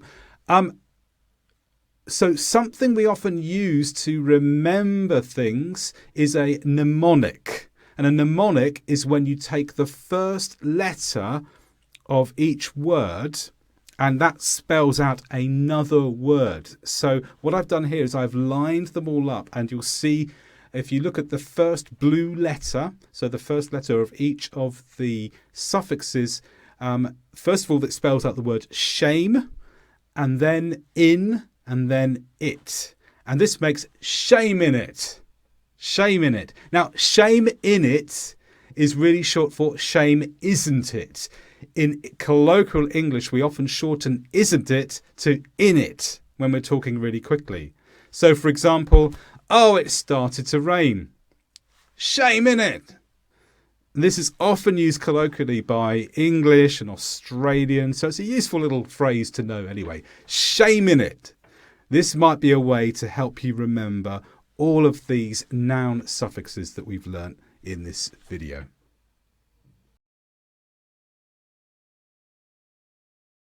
So firstly, what is a prefix? So a prefix is a small number of letters you put at the beginning of the word that alters that main word in some way. And often this is done to make a word negative. So look in the first two examples. The results of the test were abnormal. This is the same as saying the results of the test were not normal, but ab is the negative prefix. Or a lot of irrelevant material was in the paper. So IR here is the negative prefix, but you could also say a lot of the material in the paper was not relevant. So what's the difference in use? Well, it depends if you want to be more academic or formal sounding in your writing, and possibly if you want to sound more advanced with your English.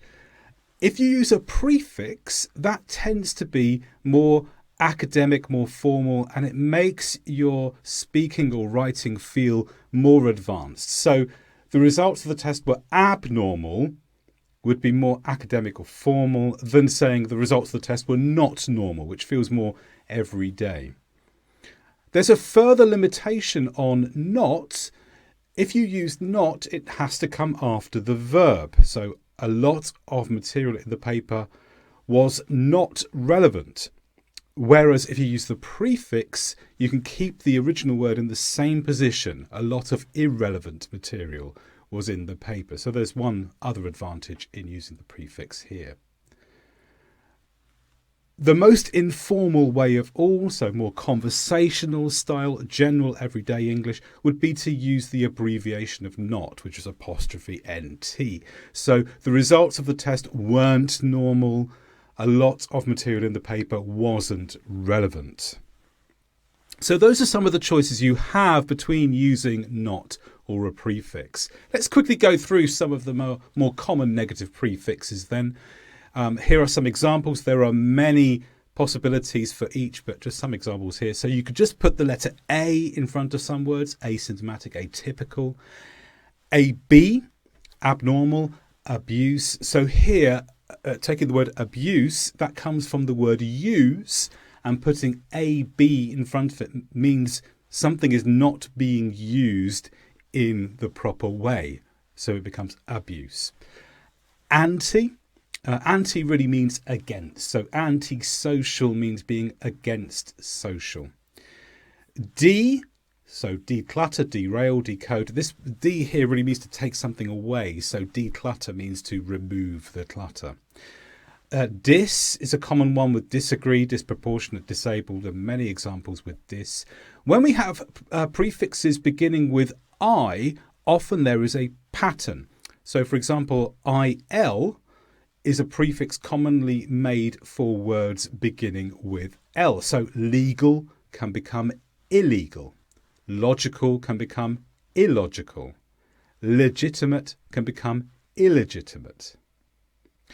IN is not restricted in this way, but often you find IN before words with C, not exclusively, but if you look here, incapable, incorrect, indefinite. IM goes before M or P generally, so impossible, impractical, immoral.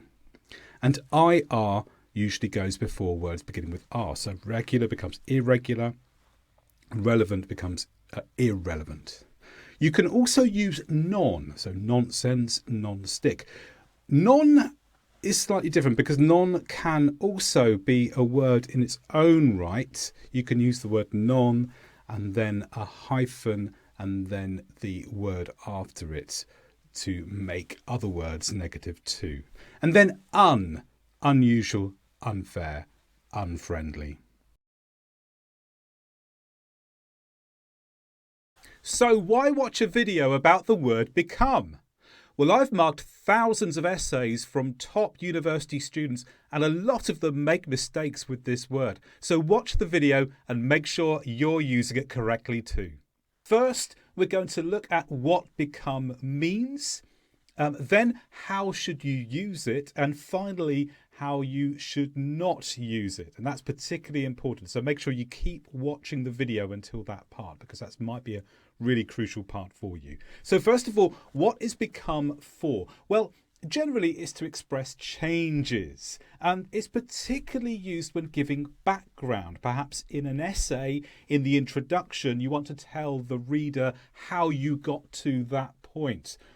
So let's say that you're writing an essay about climate change, or you're telling someone a story at a cafe about climate change.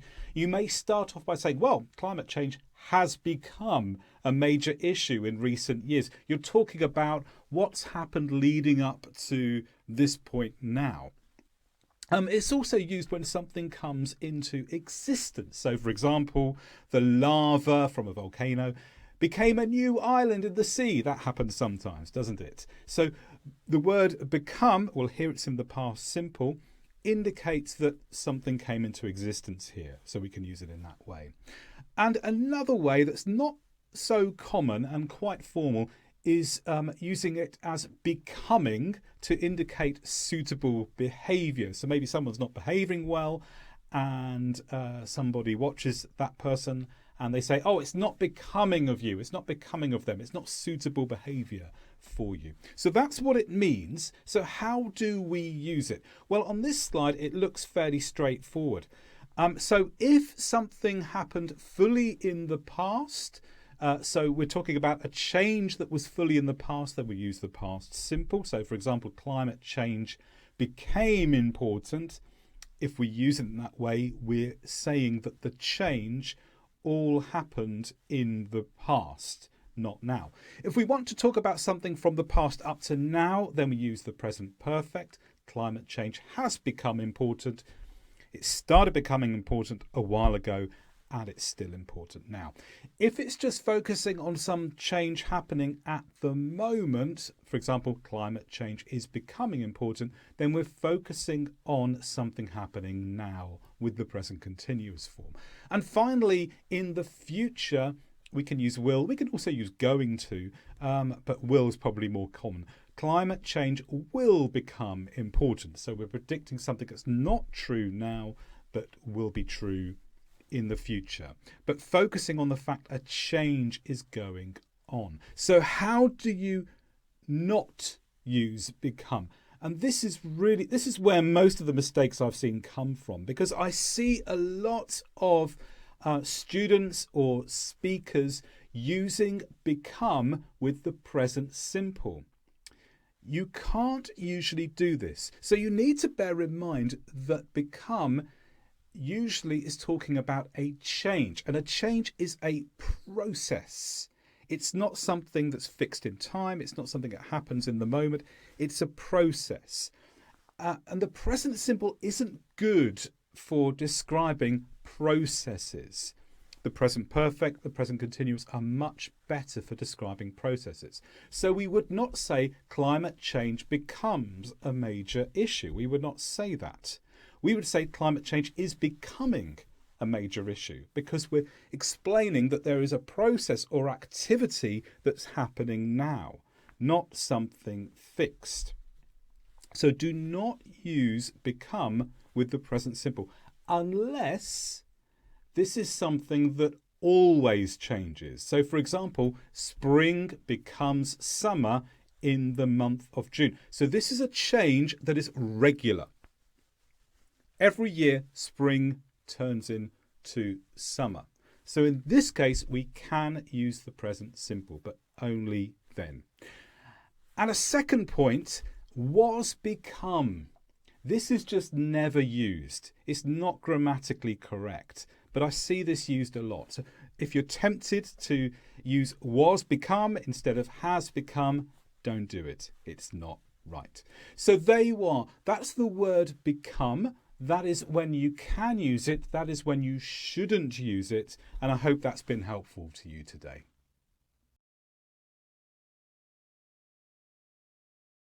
In this video, we look at the words but and however, when to use them, how to use them, and how not to use them. So but and however are both used to indicate a change in direction in speech or writing. So for example, I like music, but I don't like TV. So the first sentence has I like, the second sentence I don't like. It's a complete change in direction. Also, the concert was well received by the crowd.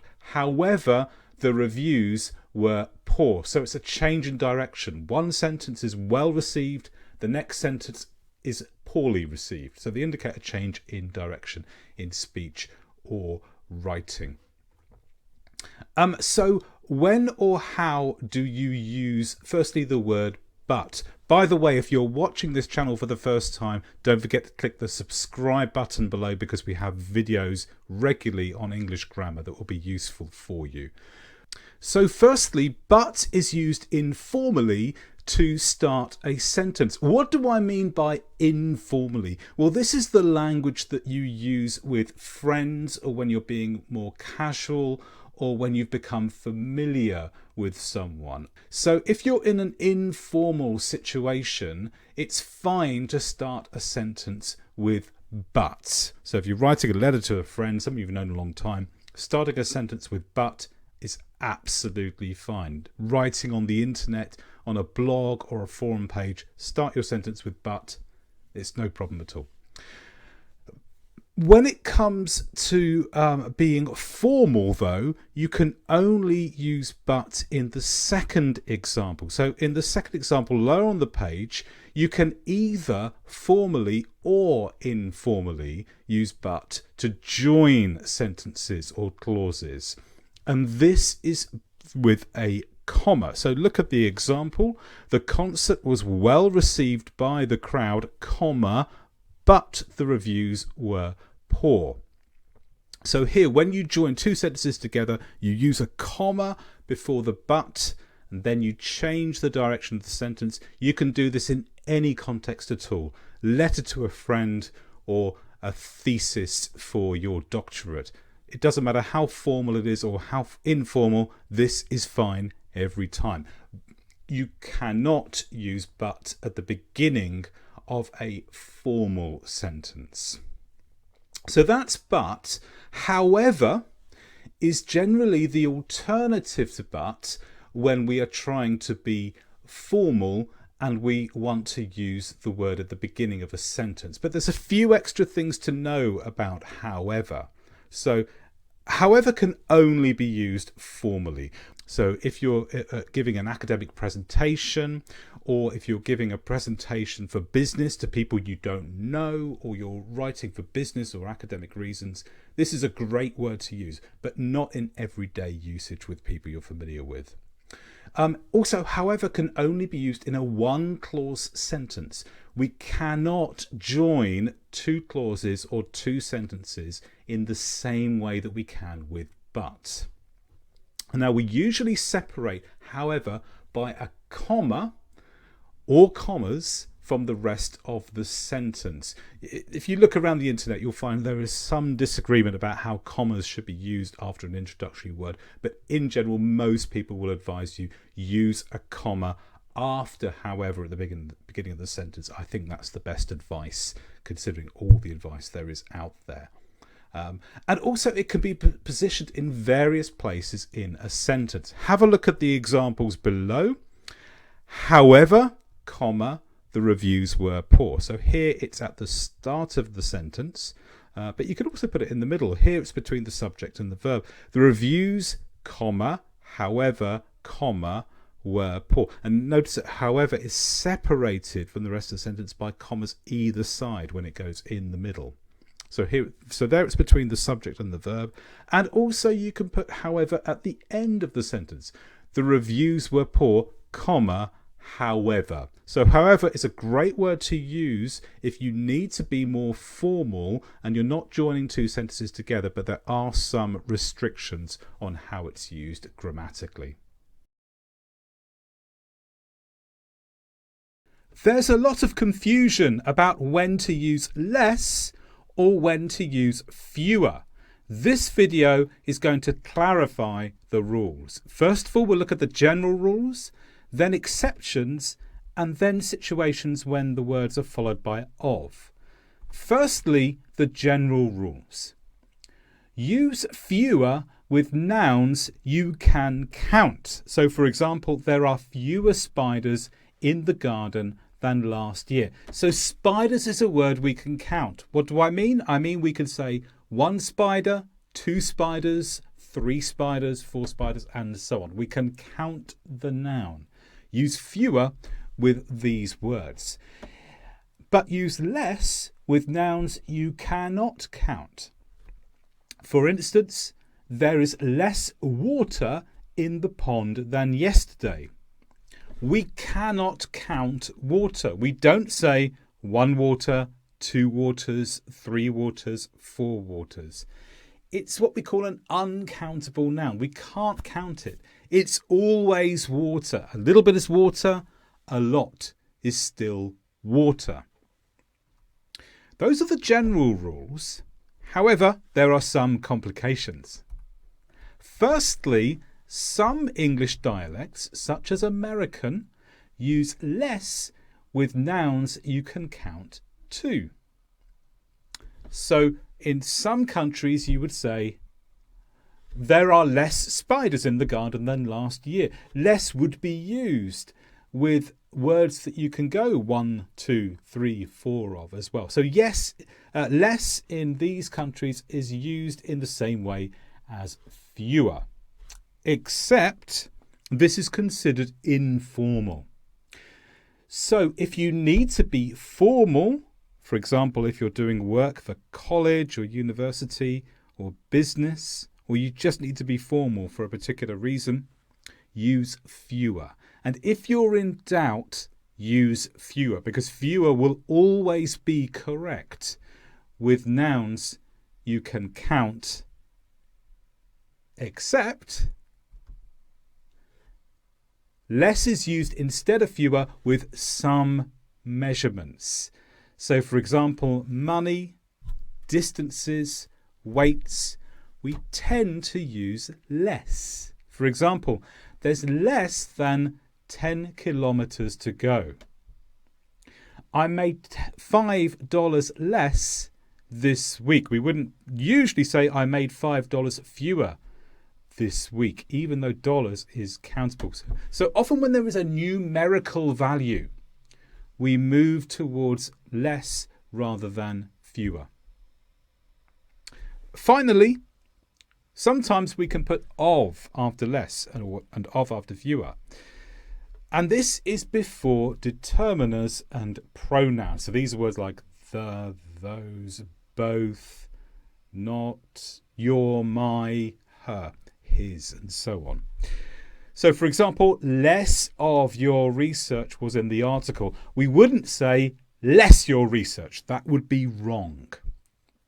Or we would say there were fewer of the boys in the school play, perhaps compared to last year. Maybe last year there were more. This year there were fewer. We would not say there were fewer the boys. That would be wrong. So remember, before determinants and pronouns, add of after less and fewer.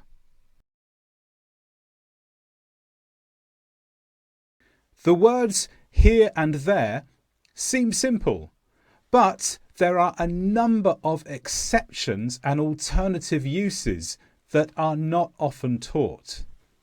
In this video, we'll look at what here and there mean, their usual grammatical use, exceptions to the rules, and other informal uses towards the end. So firstly, here means the place where you are. So for example, where are you?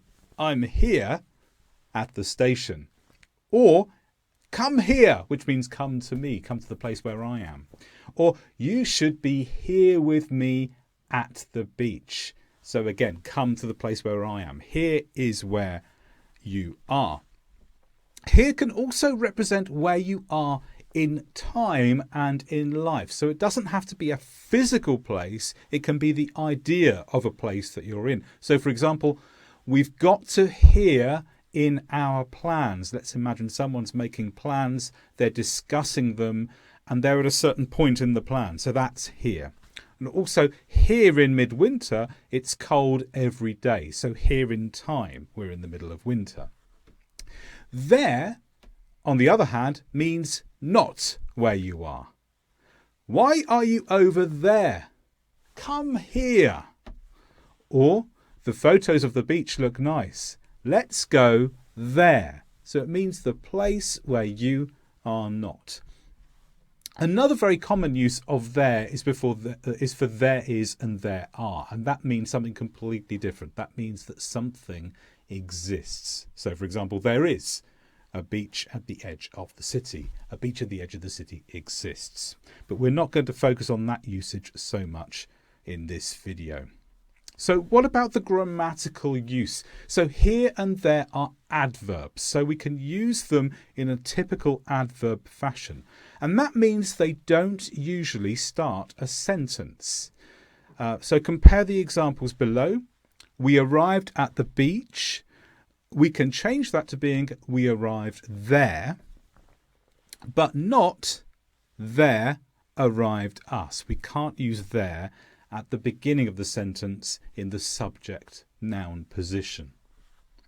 But there are some exceptions to this, and here are 3 of them. So as an introductory adverb, we can put here and there at the beginning of the sentence with a comma after it. So for example, we arrived in a new land.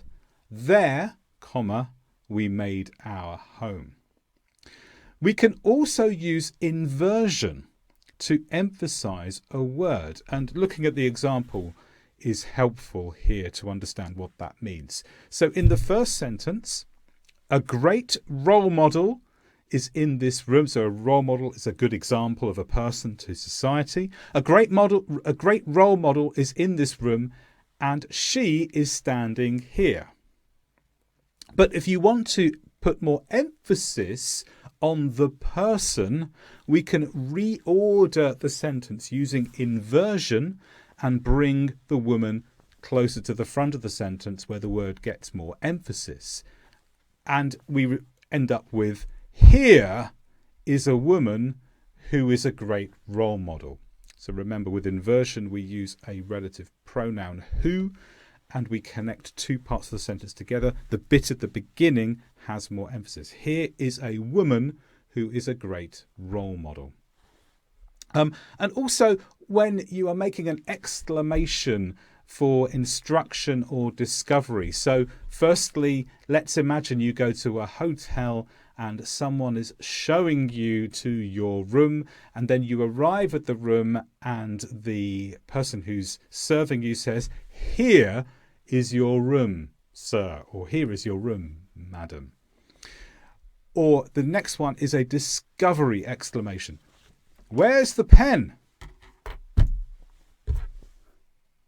There it is. So there it is makes the exclamation that you found it and that you know the position where it is.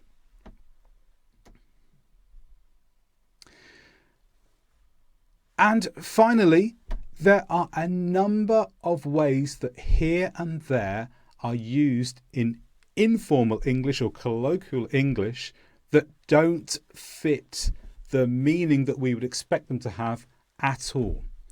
And they go into set phrases where they're in combinations of other words. Here are a few of them, not all, but here are a few. So firstly, I've had it up to here. And that means I've had enough. Sometimes someone might say, I've had it up to here with you. It means I've had enough of you. It's not something you want to use often, but perhaps if you're listening, you might hear this expression used sometimes. And it means I've had enough of you. I'm fed up of you. You've annoyed me. The next one, I go here and there. Here and there means I go to many places and there's no real fixed one place that I go to.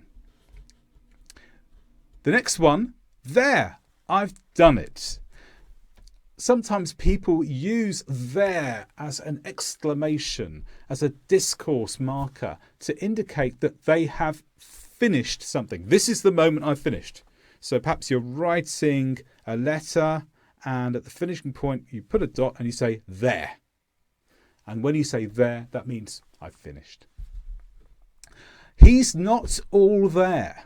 Not all there means not intelligent.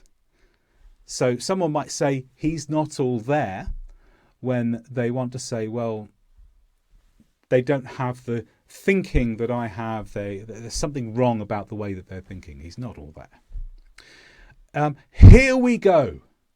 We might say that if we're starting a car journey or a race or a project. Here we go is a phrase that you say when you're in a group of people and you want to indicate we are starting. Here we go. And also, there you go. Now, there you go has two potential meanings. There you go can mean that you are giving something to someone. So let's say I have this pen, I want to give it to you. As I'm giving it to you, I will say, there you go, your pen. But that's not the only reason we use there you go. Sometimes we'll say there you go to prove a point. Let me explain this more. So perhaps you're trying to explain to someone, perhaps they're trying to, have you ever seen someone try to cross a river and there's like a log in the middle of the river and you tell them that's not going to work. The log is going to snap or you're going to fall off. And the person goes and does it anyway. And halfway across the river, of course, they fall in. Now, if you're not feeling very nice, you can say, there you go. I told you that would happen. So there you go is saying, I've proved my point now. There you go. The thing I said that would go wrong has gone wrong. And the last one, neither here nor there. Sometimes if people are having a discussion and someone is making a point that is not connected to the point which you think is important, you can say to them, that's neither here nor there. That's not the point. That's not important at the moment. So here are a range of some of the ways we will use here and there informally, sometimes on their own, sometimes together. So remember, the main meanings are here is where you are, there is not where you are, but there's a number of ways we can use these words not connected to those meanings. So first, let's look at some different types of adjectives, and then afterwards we'll look at the order that you should use them in. So firstly, there are adjectives for opinions. So it was amazing is an adjective. Then we have adjectives for size. So something could be short, large, anything to do with size. Physical quality. So it was quite thin. Age. So if you bought it yesterday, it's probably new. If you bought it a long time ago, it's old. We have different shapes, so rectangular, circular, triangular. Then colour, so red, blue, green, yellow, and on and on and on. We have colour adjectives. We have adjectives that describe the origin of something. So I could say that this shirt is an English shirt. It was made in England. Different materials.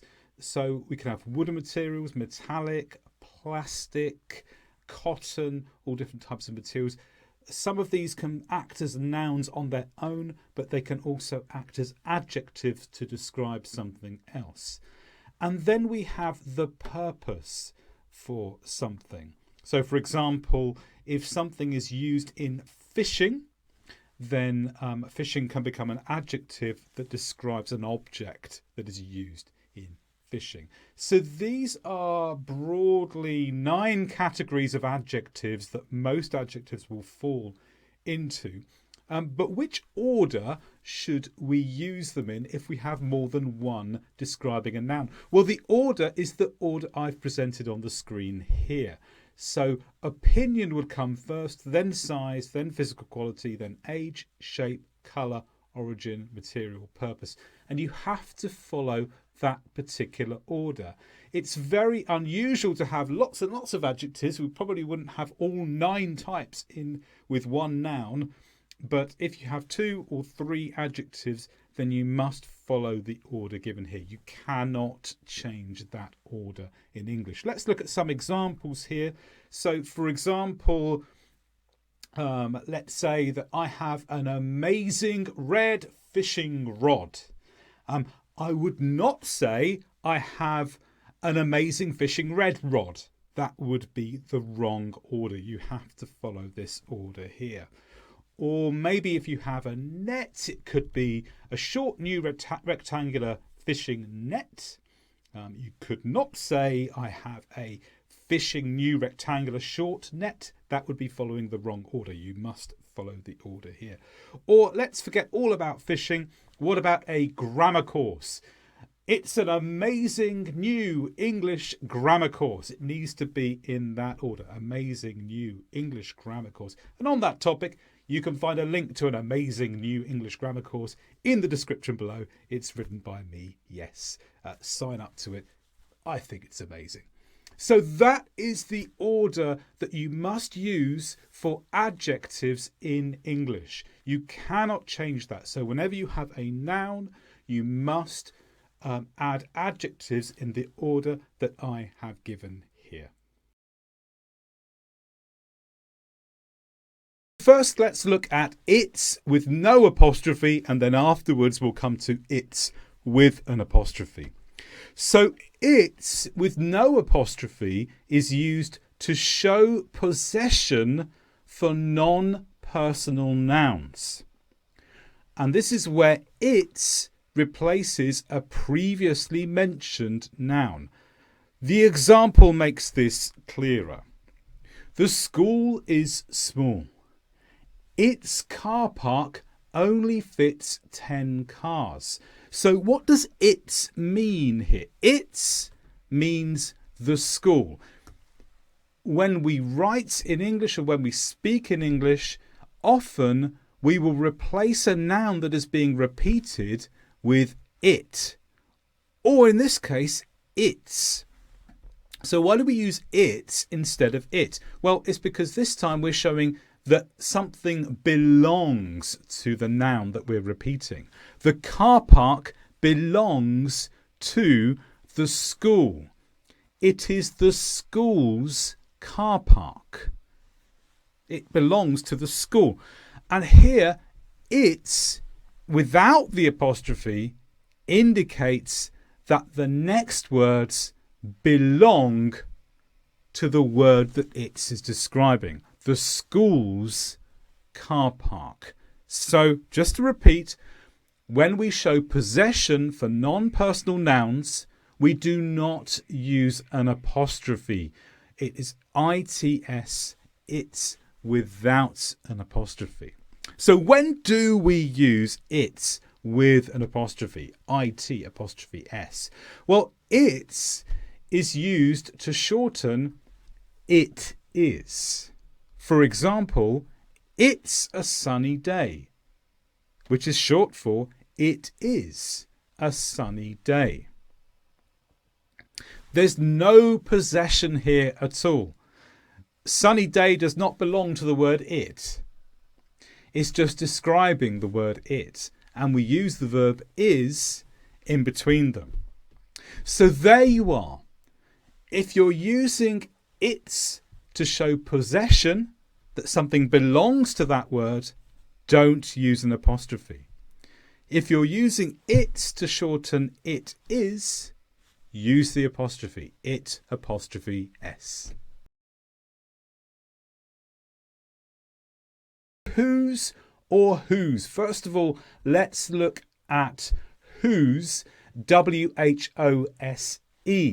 And this word shows possession in relative clauses. A relative clause is a clause that gives more information about a noun. And the best way to explain this is to use an example. The girl whose exam results are best will win the prize. So whose exam results are the best means that the girl has the best exam results. The best exam results belong to the girl. So we connect the girl with exam results are best using the word whose. Whose shows that the information following the girl belongs to the girl. So whose is what we call a possessive word. It shows that something belongs to a particular person. And we can use it in questions to find out the identity of the person who has something or to whom something belongs to. So whose exam results were the best? The girl's. The girl had the best exam results. So whose shows possession, and it is followed by a relative clause, a clause that gives more information about a noun. So what about who apostrophe s? Who apostrophe s is the shortened version of who is. So for example, the girl who's fastest will win the race. And here, W-H-O apostrophe S is short for who is. So this simply means the girl who is fastest will win the race. So who apostrophe S is the shortened version of who is. When do we do this? We do this in informal situations. Informal means something that's more familiar, something that's more common or general, everyday language you use with someone you know or a friend. The opposite of informal is formal, and formal communication is communication with people that you don't know so well, and perhaps you're trying to build a relationship in a more professional or business or academic sense. So you would use who is to be formal, but whose, W-H-O apostrophe S, to be informal. There are generally two types of relative clause, defining and non-defining. We're going to very quickly look at the difference between these two. If you want to take your learning further after the lesson, you can click on the link in the description and join my English grammar course where there will be extra information and practice tasks. What's the difference between these two sentences? Firstly, cars that are in the UK are driven on the left. Red London buses, which are in the UK, are driven on the left. One is defining, one is non-defining. Which one is which? Cars that are in the UK are driven on the left is a defining relative clause. And the relative clause is the part in blue. That are in the UK. So why is this a defining relative clause and why is that important? Well, firstly, it doesn't mean all cars. So we have cars all over the world. We're just interested in the cars in the UK. And that's what makes it defining. So the relative clause tells us which cars we're interested in, just the ones in the UK. And it makes no sense without the relative clause. Imagine the sentence without the relative clause. Cars are driven on the left. It's not true. In most countries in the world, cars are driven on the right. But in the UK, it's different. Cars are driven on the left. So without the relative clause, the sentence is wrong. Cars are not always driven on the left, but they are in the UK. We don't add any commas at the beginning or the end of the relative clause, and that's important when we come to look at non-defining relative clauses. And any relative pronoun can be used. Here we've used that, but I could have used which. If it was a person, I could have used who. Any relative pronoun is possible here, and also that's also important when we come to non-defining relative clauses. So the other sentence was the non-defining relative clause. Red London buses, which are in the UK, are driven on the left, and the non-defining relative clause is which are in the UK. Why is this a non-defining relative clause? Here it does mean all red London buses. Every single red London bus is included in the meaning of the sentence. Because if you think about it, all red London buses are in the UK. The only place you find red London buses is in the UK. So we're talking about all of them. We're not just saying some red London buses. We mean all red London buses here. And that's why it's non-defining. Instead, the relative clause gives extra information. It's not trying to define red London buses. It's just telling us more about it. It's telling us red London buses are in the UK. That's where you find all of them. It's not telling us just some red London buses, it's telling us about all of them. So it's extra information, not defining. And the sentence does make sense without the relative clause. Imagine it without the words in blue. Red London buses are driven on the left. Yes, they're all in the UK, so that they all appear on the left side of the road. They're never on the right. Notice here that we do add commas. And this is important when you're writing. If you are using a non-defining relative clause, so a clause that gives extra information, not defining the subject of the sentence, then you put the commas around the relative clause to show the reader this is not defining the noun. And, importantly, the relative pronoun that cannot be used. If you've got a choice between that and which, you have to use which. That is grammatically wrong in a non-defining relative clause.